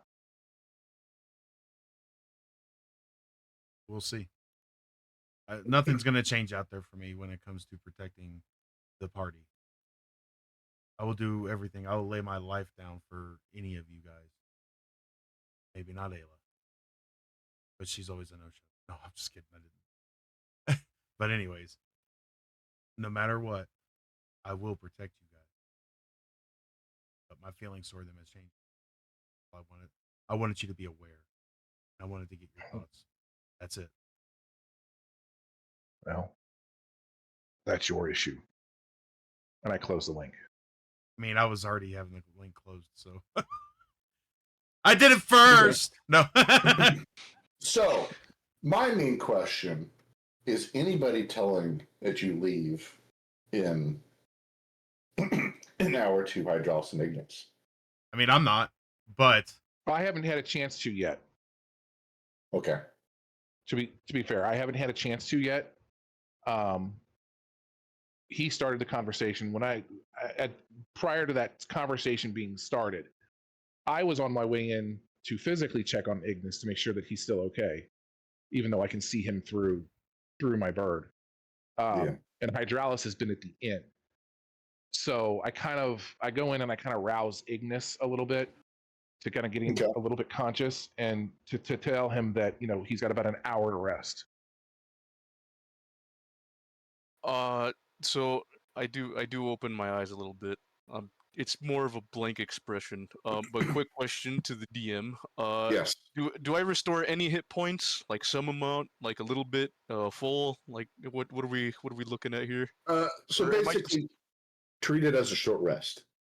Okay. You can use your hit dice to heal if you wish. Sweet.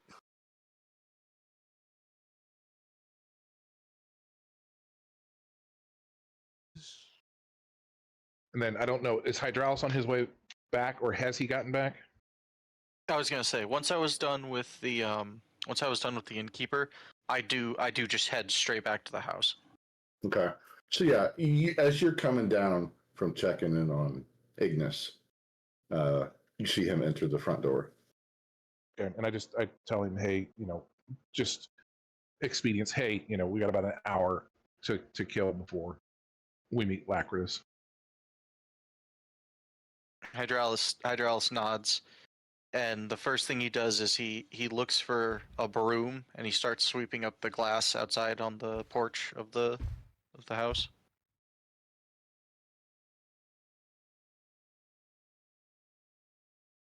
I kind of step out onto the porch real quick and place a hand on his shoulder, kind of stopping, and say, I understand your frustration, my friend. I do. But this might have gotten carried a little far. You see his grip tighten on the broom a little bit, and he can't look you in the eye, and he just goes, "You're right. I have taken it too far. But at the same time, I feel as if I haven't taken it far enough. Well, But keep that passion. I'll save." I'm sorry, and I didn't realize you weren't done. He chuckles a bit and he says, "Don't worry, I'll save that for the cultists." I smile and I clap him on the shoulder and say, that's what I was hoping. and go back in. Okay, so do we all? I'm assuming at the time comes, we are all there, present and ready to leave. Indeed. Okay. So, I do whisper to Lacritus, thank you for this. she nods, but doesn't say anything. As Lacritus comes up, there's kind of one thing that Blazes kind of knows is there's been kind of an understanding between the two of them. Mhm. It's a mutual respect kind of a thing, and all he does is just nod to her. Yeah. So in that mutual respect kind of a way, if that makes sense. yeah.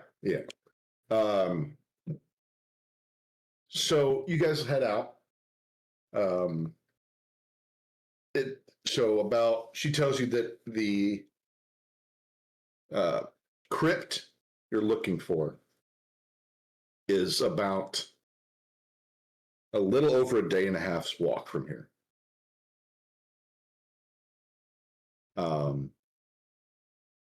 And so that as you walk, whether you walk in silence or whatever is up to the party. She's not saying much of anything except for, hey, look out for that bush, look out for that, stuff like that. Stuff that you would, hey, that's a big man-eating plant. Don't get near it. Don't step in the poop. Yeah. Well, but. Well, my 2 potions are dead in the water now. Yep. So, you arrive at a very, very small little village. You are now fully within the Unseelie Kingdom. You're in the swamp. You're walking on small land masses, crossing bridges. None of the water here is deep, but it's not high enough to get over the rim of your boots. But depending upon your boots, maybe your feet get a bit soggy. What feet? It is a swamp. Bugs, mosquitoes, all manner of typical swamp stuff. So you arrive in a small village. Lacritus stays by the. She walks into town and pretty much sits down at the fountain, taking a quick breather. She says, "You can ask some of the people around here if they've seen anything. I tried talking to them. I couldn't get anything out of them, but maybe one of you will have better luck than I do." Any suggestions on So start with? she just says she asked around pretty much everybody in town. She said, just they would have had to come through here, and this is the closest town to the location. So maybe they saw something. You can get some information from them. She said, I tried, I couldn't. Hopefully, one of you will have better luck than I will. First thing I do is cast Healing Elixir. Okay. Can I go around and ask people? Not, I don't want to say in like an intimidating way, but more of like a desperate way. Okay. So you're trying to get information from them, huh? Yeah. I would say that would be an investigation. Investigation. Okay. Yep. I too want to also go around and ask. So then whoever has the best, I'd have them roll and roll with advantage. I have a 4 on mine. All right. I've only got a 1. On investigation, you said? Yes. Yeah. I didn't see what mine is. It's mine. I need to expand my. I got a 6. I mean, I'd have whoever's looking with the best modifier roll. You have the best chance of getting information. Yeah. My modifier is a 4. So So you should roll then, Raven. I did roll an 18. All right, with advantage, you said? Is somebody Yes. helping? Okay. Well, there's several people helping. Okay.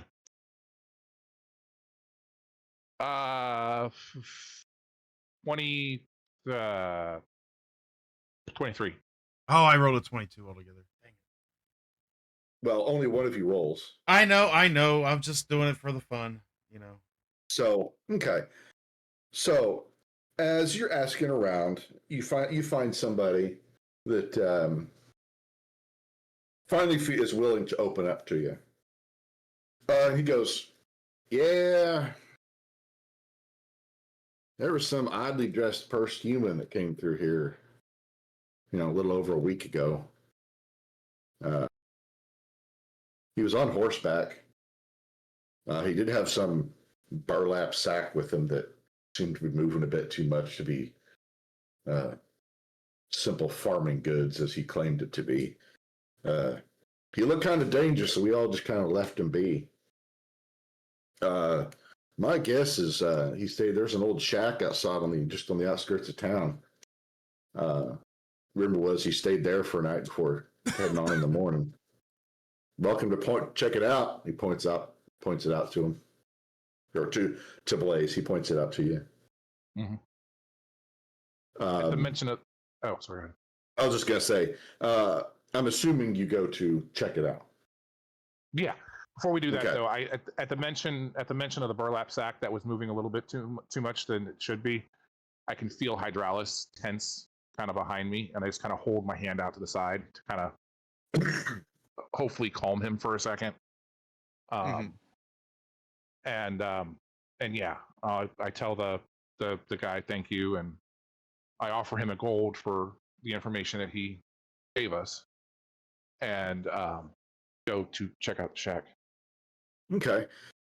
So as you go check it out, there's not much here. This is a pretty rundown shack. There's a small fire pit that was used within the past week or so.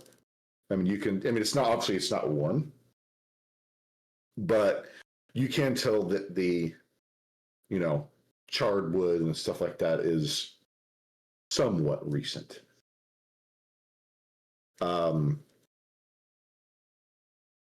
can see a spot where the dirt and the whatever passes for, low-lying grasses in this, area, where part of it is kind of matted, and your best guess is where he laid down to sleep.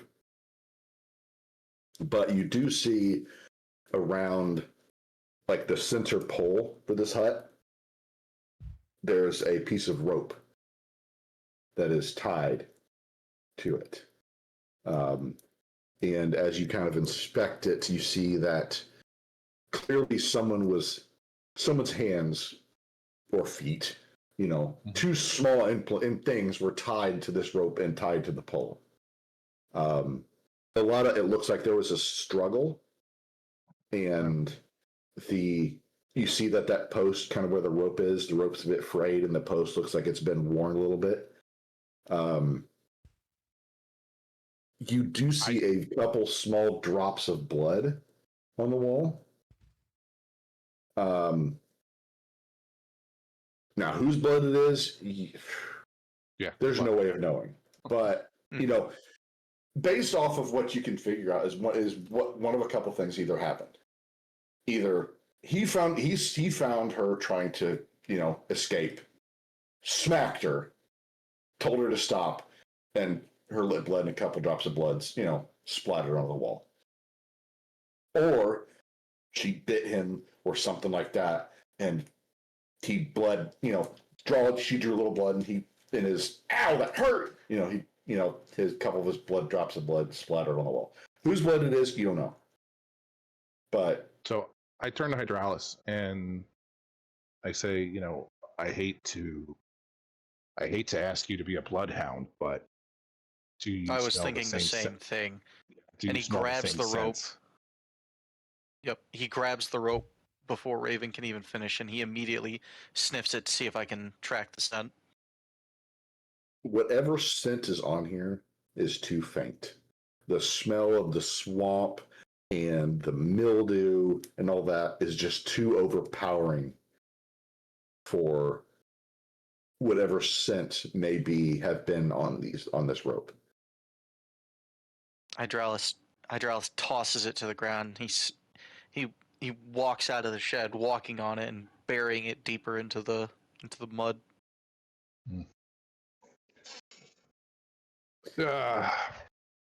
So,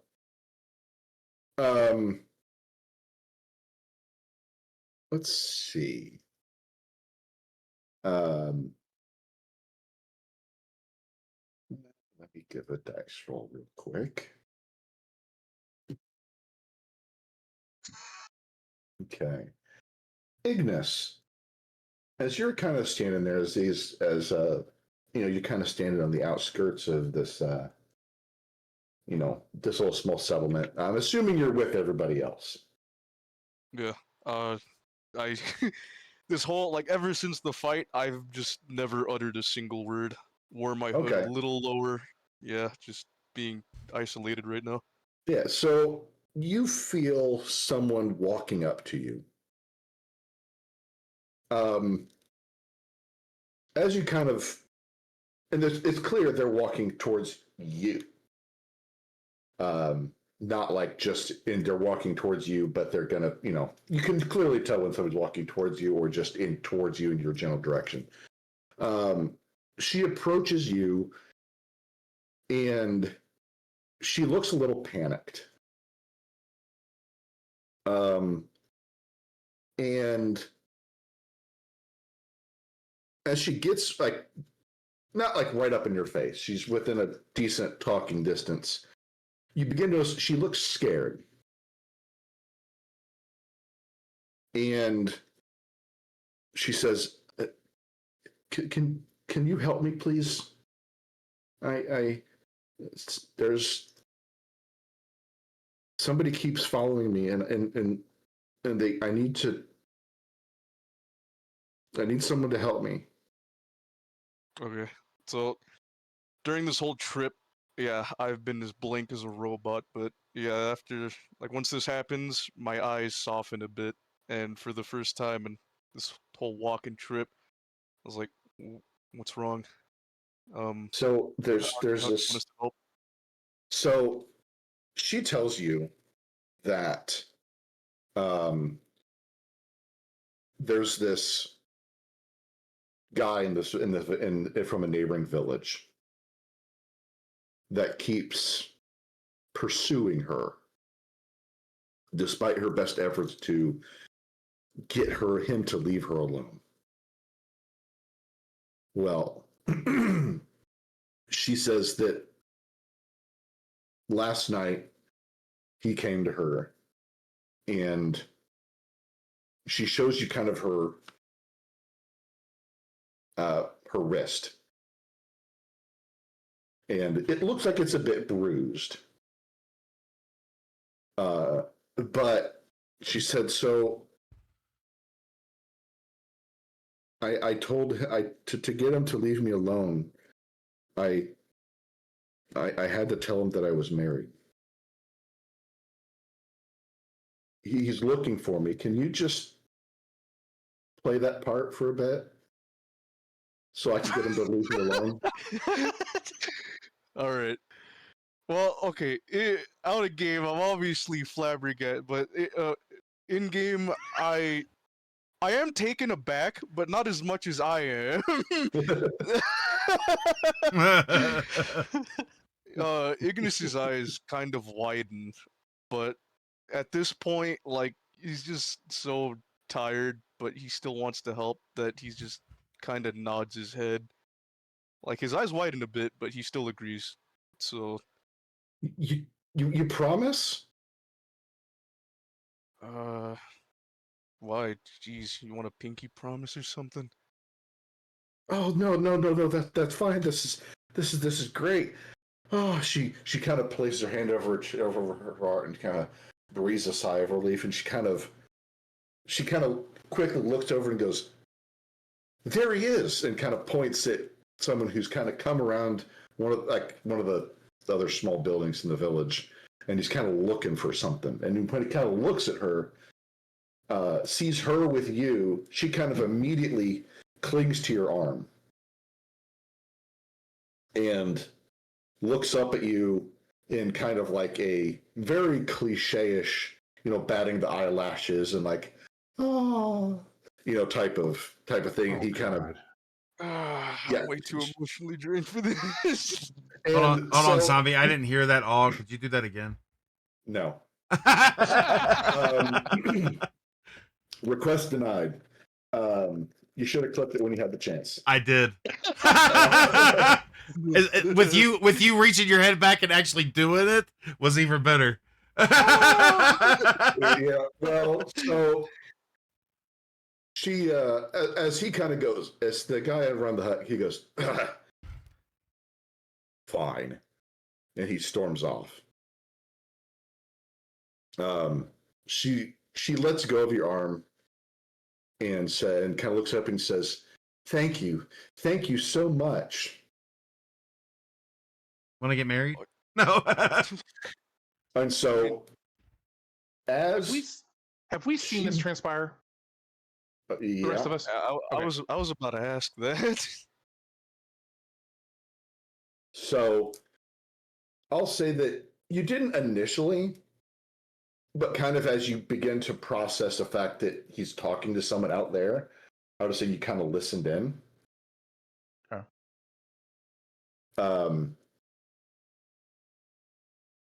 But as she walks away,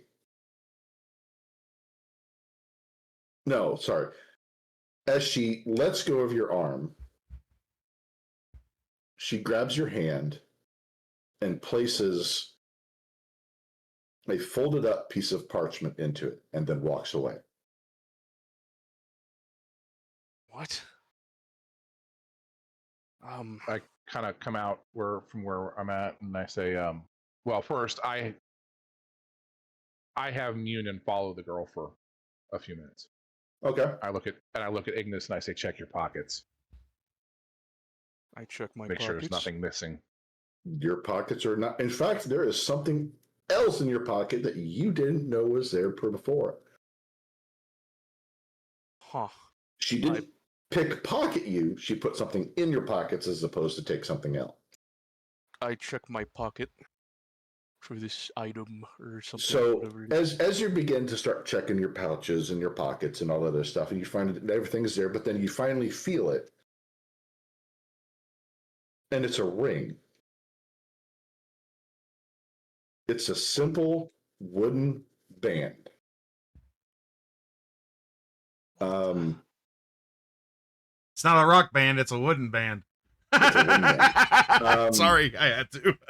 There is a symbol that is engraved on this ring. Blaze, would you give me an Arcana check, please? I'm assuming you have Arcana. I believe I do, actually. I do. Yes, I can do that. And I recall Munin once Ignis tells us this. I wanted to make sure that she, he wasn't missing something valuable and we needed to be able to track her, basically. Oh, no, you're good. So, okay, we have a 23 for Arcana. So, as you begin to look at this and as you start processing what all transpired, you begin to think about, listening from what all you heard and the band and all that other stuff, that that symbol is you typically see it used when mages or something else that get married. That is a wedding band. I know this. Yes. Is what you're saying. Okay. I just want to make sure I heard you clearly about that. Okay. Yep. Yeah. Okay. So I tell Ignis thusly. Okay. So as he one tells side you of the this, story, though. and I'm the note, the little piece of paper that is you read it, and basically what it says is by agreeing to be her husband, you have agreed to marry her. Oh, okay. And you have 3 days to go through to actually marry her. I put my hand and I put my head in my hands and just like look up at the sky and just close to screaming, but just like I'm so like done that I just like, well, I pocket the ring, I do all that stuff. It's just whatever. Did I you don't know show what it to this is us? all about. I mean, I guess I gave it to Blaze, so before I pocket it, he can show you all. And I assume you tell us all about the note because you didn't, or did you give me the note too? I mean, yeah, I just gave you it. Like again, like even though I am Okay. talking, this is the first time you guys like heard me talking in a long while. So Okay, so after you give me the note and after I tell you about what the ring is and I read the note, I just start laughing so hard. And I turn the note around and I hand it back to you so that you can read it. And when you're done reading it and you give that reaction of what have I gotten myself into, Blaze throws his arm around your shoulders and says, "Can I be your best man?" Can I pet that dog? I'm not- Still laughing the whole time at what you've now gotten yourself into. why? That's the question. I don't. So, Phoenix, Yes. as this is all going on, there's a middle-aged man approaches you. Whatever it is, no. You're getting married too. You're getting married too. Do you tell him no? Not at all. Like Ignis, I have been very quiet this whole trip. Like, So, this individual approaches you, and they're clearly looking like they're some type of shopkeep.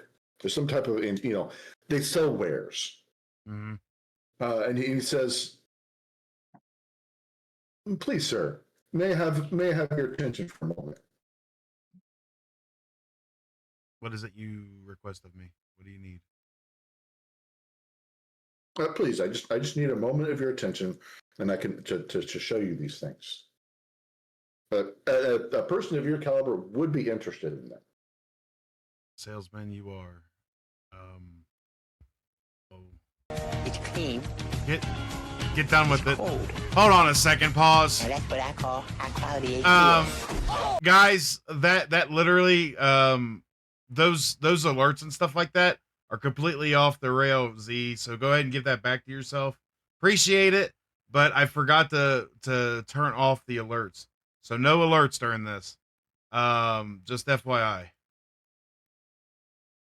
All right. Anyways. So, yep, he that's what he says. He asks for your attention for a brief moment, so he can show you wares that he guarantees you will be interested in. All right, but you have a brief moment because I don't have a lot of time. So, may I assume that I have your attention for a moment? For now, you do. Excellent. So, as he takes you over, and he shows you, it's a general goods store. In it, you see there's some dolls, some pies, some dresses, and like one even thing looks like a fantasy version of a pogo stick. So I'm so glad you actually brought this up because I forgot when we were in town to go looking for something. And I'm thinking this is what you're doing this for. It's not. Mainly because I thought of it after we left, and I did not really actually put any thought to it at all. So dolls, dresses, pies, and So basically, what the options is a straw doll for 1 gold, a Nebbly berry pie for 3 gold, a romp stick for 5 gold, and a that's the, like the simple pogo stick. unsteely dress for 4 gold, then 3 silver pieces. The Okay. romp stick is basically like a pogo stick, yes. Okay. So looking at these wares and remembering of my promise, I go ahead and you said 1 gold for the doll. The straw doll, yes. All right, so we'll take that down to 118. I'll purchase a doll. The dress Okay. was 4 gold. The dress was 3 gold, 3 4 gold. silver pieces. So I'll take that down to 15 and change that to a 5. I'll purchase the dress, and the pogo stick thing was 5, right? 5 gold, yes. I will purchase that as well. And Okay. as I purchase that stuff, because it's a magic bag, apparently that pogo stick's gonna fit in there. Yep.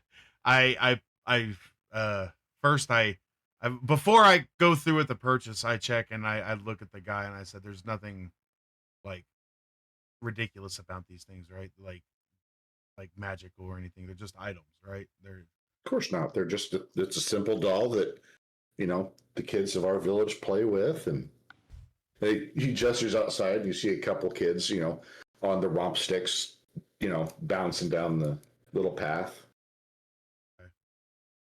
even though I don't know the future of Mirabelle, whether she's going to return back to that childlike form, I still want to make sure I follow through with what I said.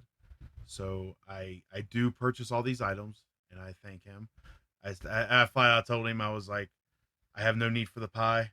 I've already been in trouble for eating in this realm.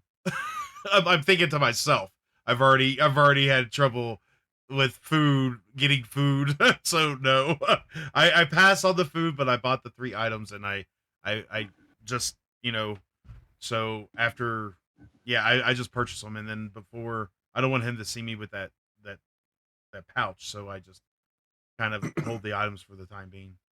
Okay. So as you leave, he says, he walks you to the door of this small little shop, and he goes, "Thank you for your attention." Thank you. And he smiles. So as I walk away, so he can't see me, I kind of pull the pouch out and I drop each item in. Okay. I'm going to send you a message. Oh my gosh. Why?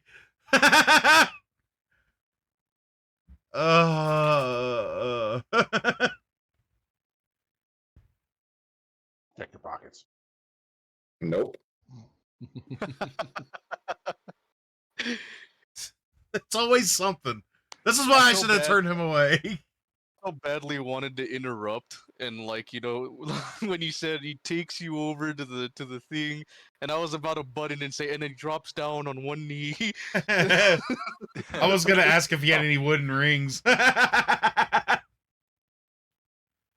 What's Lacridus doing during all this? I mean, like, Hydralis is destroying the shack. I'm screaming at the sky silently. He's just laughing at my misfortune and Phoenix. Lacridus is just kind of sitting on a wooden bench in the middle of town. Oh my gosh. Zombies, seriously? Oh boy. Yep.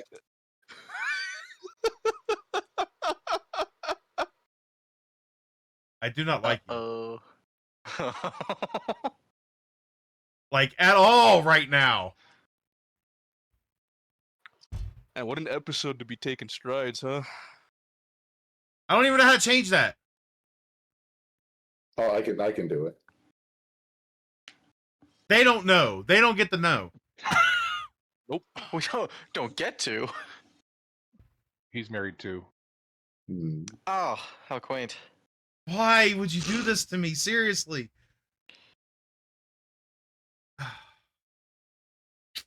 I am so upset right now. Like, I really am.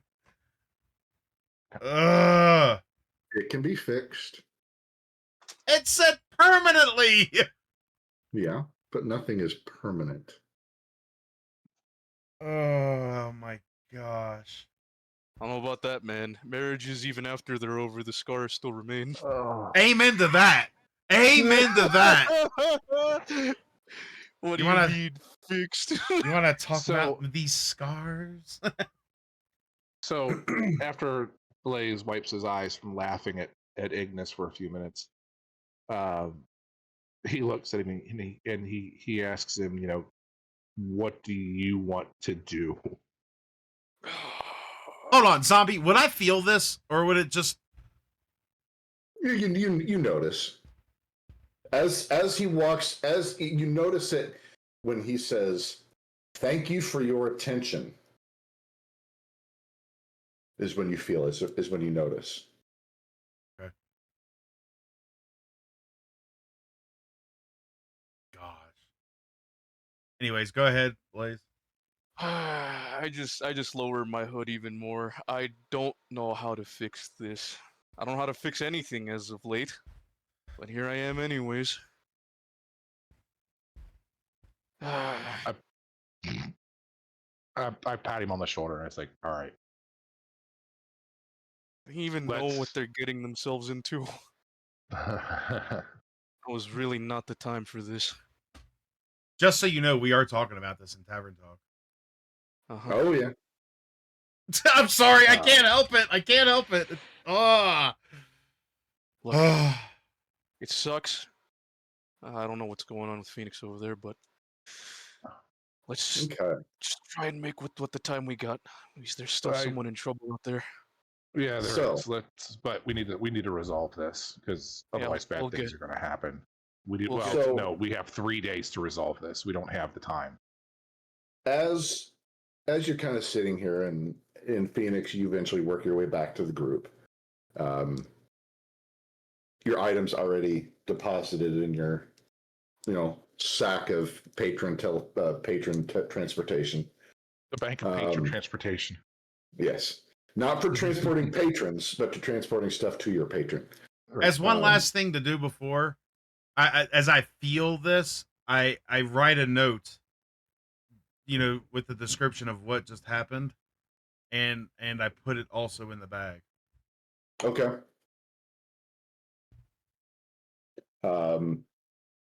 So you get back, and as you're kind of all sitting there, you do eventually see Lacritus approach, and next to her is a rather elderly old man,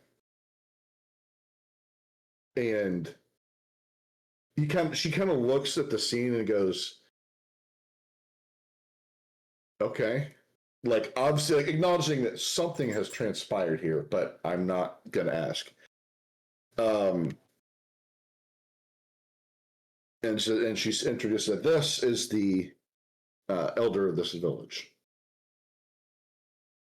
and he is who I spoke to when I was here earlier, and he has approached me with an offer. Let's hear it. So she just gestures, and he steps forward, and he's like I said, he's an elderly man, and he says, "I hear you are going to the old abandoned crypt. Is that correct? Yeah.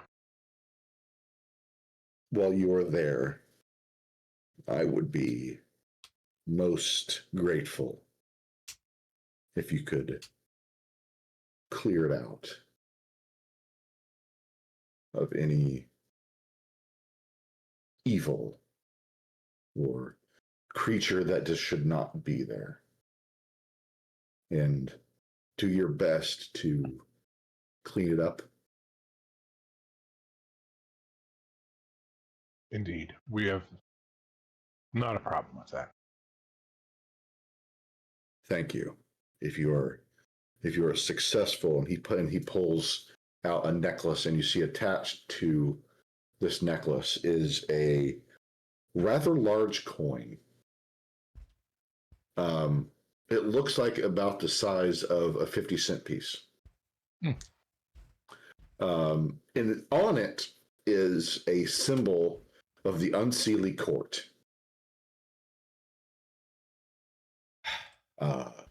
He says, if you are successful, then this coin is yours.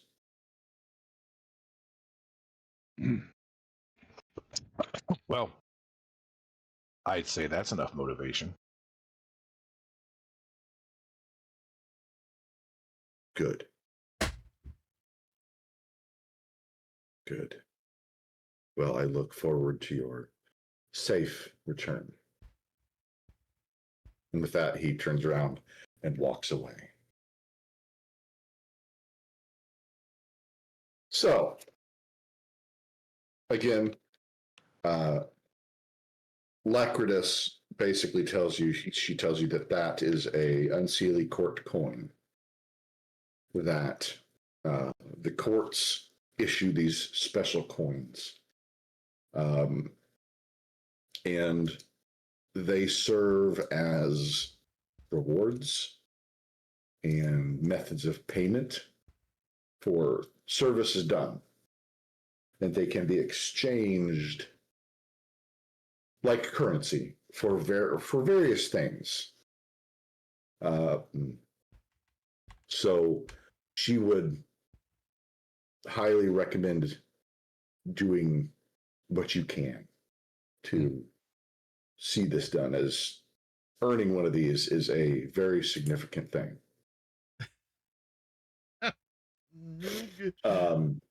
So Lacritus, after telling you this, doesn't inquire as to what all transpired, because that's none of her business. But she does take you to the continuing out of town. She says it's not far. The crypt is maybe a couple hours walk from here.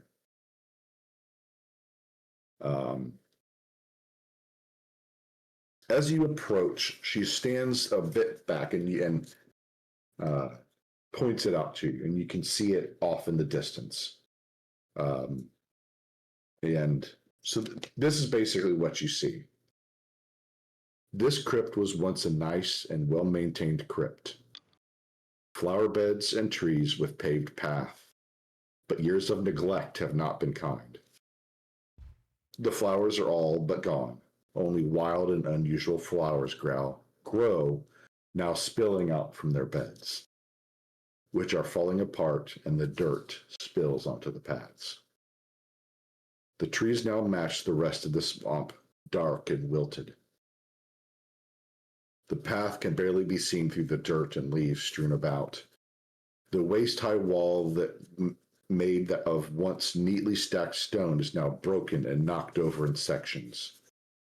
The crypt itself is in a similar state of disrepair. The white and black marble that was used in its construction is dirty and cracked. The roof tiles are at crooked, odd angles, and some are missing. Some are even in piles on the ground.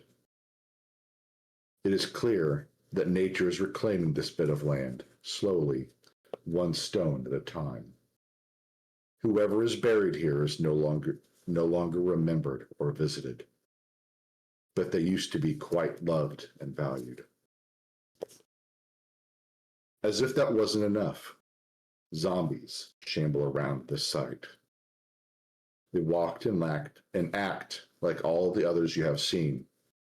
They stumble, trip over roots, run into each other in walls. But what strikes you as unusual is their appearance, as none of them have any trace of rotting flesh on them. Their skin is gray and lifeless, which is normal.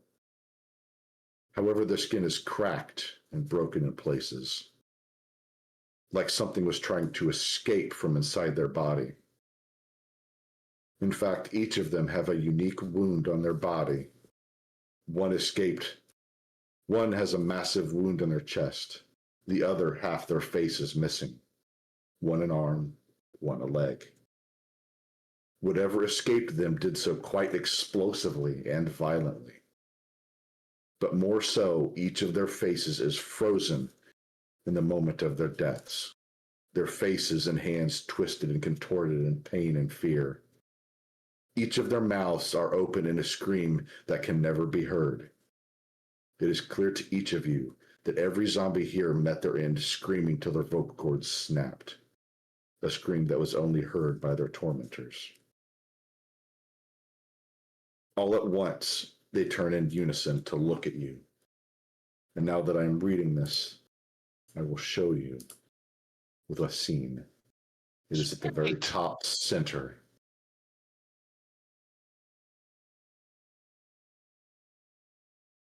Holy cow. All at once, they turn in unison and look at you. Their eyes also frozen in the moment of each death, begging and pleading for the pain to end. The pain did end, just in their death. But death was not the end for them. They begin to shamble towards the party, arms stretched to grab and claw. No sounds escape their mouth, just the sound of shuffling feet and creaking bones. And cracking skin can be heard over the wind that lazily blows through the trees. Hydralis, you finally smell the same smell from the portal as the wind shifts and blows towards you. The wind carries the smell of the swamp, the musty, dank smell that all swamps have, but with it comes the smell of the dead. Zombies, a lot of them. A lot. And with that, we Be will done. end the session right there. So quick question. Good place to end. Yeah. Message me, zombie, as soon as you can, like right now. A name Okay. for the next thing we're gonna be. Just FYI, you know, Okay. the name. You know what I mean, right? Yeah, what I want to call the next session? Yes, the name. Yes. I don't know. Well, I mean, I don't typically have names for it. well, you know the thing we were doing for. Anyways, so Oh, either that, yeah, gotcha. yeah. So not like for the next session of D&D. Yeah. So I know all right. what you mean now. Okay. All right. So guys, let me tell you something right now. You're not gonna want to miss this tavern talk, but there's gonna be a lot to process. And as of right now, there's just a lot going on, and I've got a lot of questions, and I've got some things to get out of the way. But we are going to do a just an audible version of it and put it up as the podcast this week. But so you're going to be able to listen to it on our podcast from the ashes, but you're also going to be able to watch it in full on YouTube, and it will be posted tomorrow for everybody's viewing pleasure. That way we don't miss an episode of the podcast. And this episode that we're talking right now, as soon as we get done, I'm going to try to get it up and post it onto YouTube ASAP for today sometime. That way people that want to watch it and then turn around and go the other way, and there's just a lot of questions and non-answers and whatnot. If you want to know what that message that he sent me, you're gonna want to hear this, because I'm not speaking of it outside of Tavern Talk. Just FYI. But on that note, this was an interesting episode. This was really good. I enjoyed this round of I almost said DVD again. D&D. Don't you taint the D&D with DVD? You almost said DVD too, didn't you? I did, because you started it. We should turn this into a DVD. Oh, Oh, why not VHS? No. because it doesn't match with the D and the D. Yeah, I know. But so I want to thank everybody for being here. I've enjoyed this a lot. Yeah, there's not much more we can tell. We'll be back next week. Wait, what is next week? What is the date on Sunday? Anybody 29th. coming? Yeah, Okay. the 29th. 6th or the 29th. Yeah. So 29th, I should be good. And there's reasons for that for the most part. So, but anyways, until next week, guys, I appreciate y'all being here. We're gonna raid out to Ocean because why not? You know, give him some love. He's actually streaming for once. But let's go to the stream ending and I'll set up the raid real quick.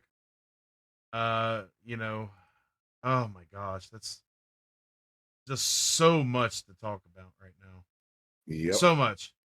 As I intended. Yeah, you really threw a wrench into my freaking plans. I literally sent him a message just saying, "You're such an ASS." Just FYI. And he goes, "What did you say?" I know. Uh-huh. Yeah. So on that note, guys, enjoy the rest of your day. I love you. I'll be back probably tomorrow or whatever streaming again under the Phoenix channel instead of this. But yeah, enjoy your week and I'll see you next week. Guys, thanks for being here. Zombies.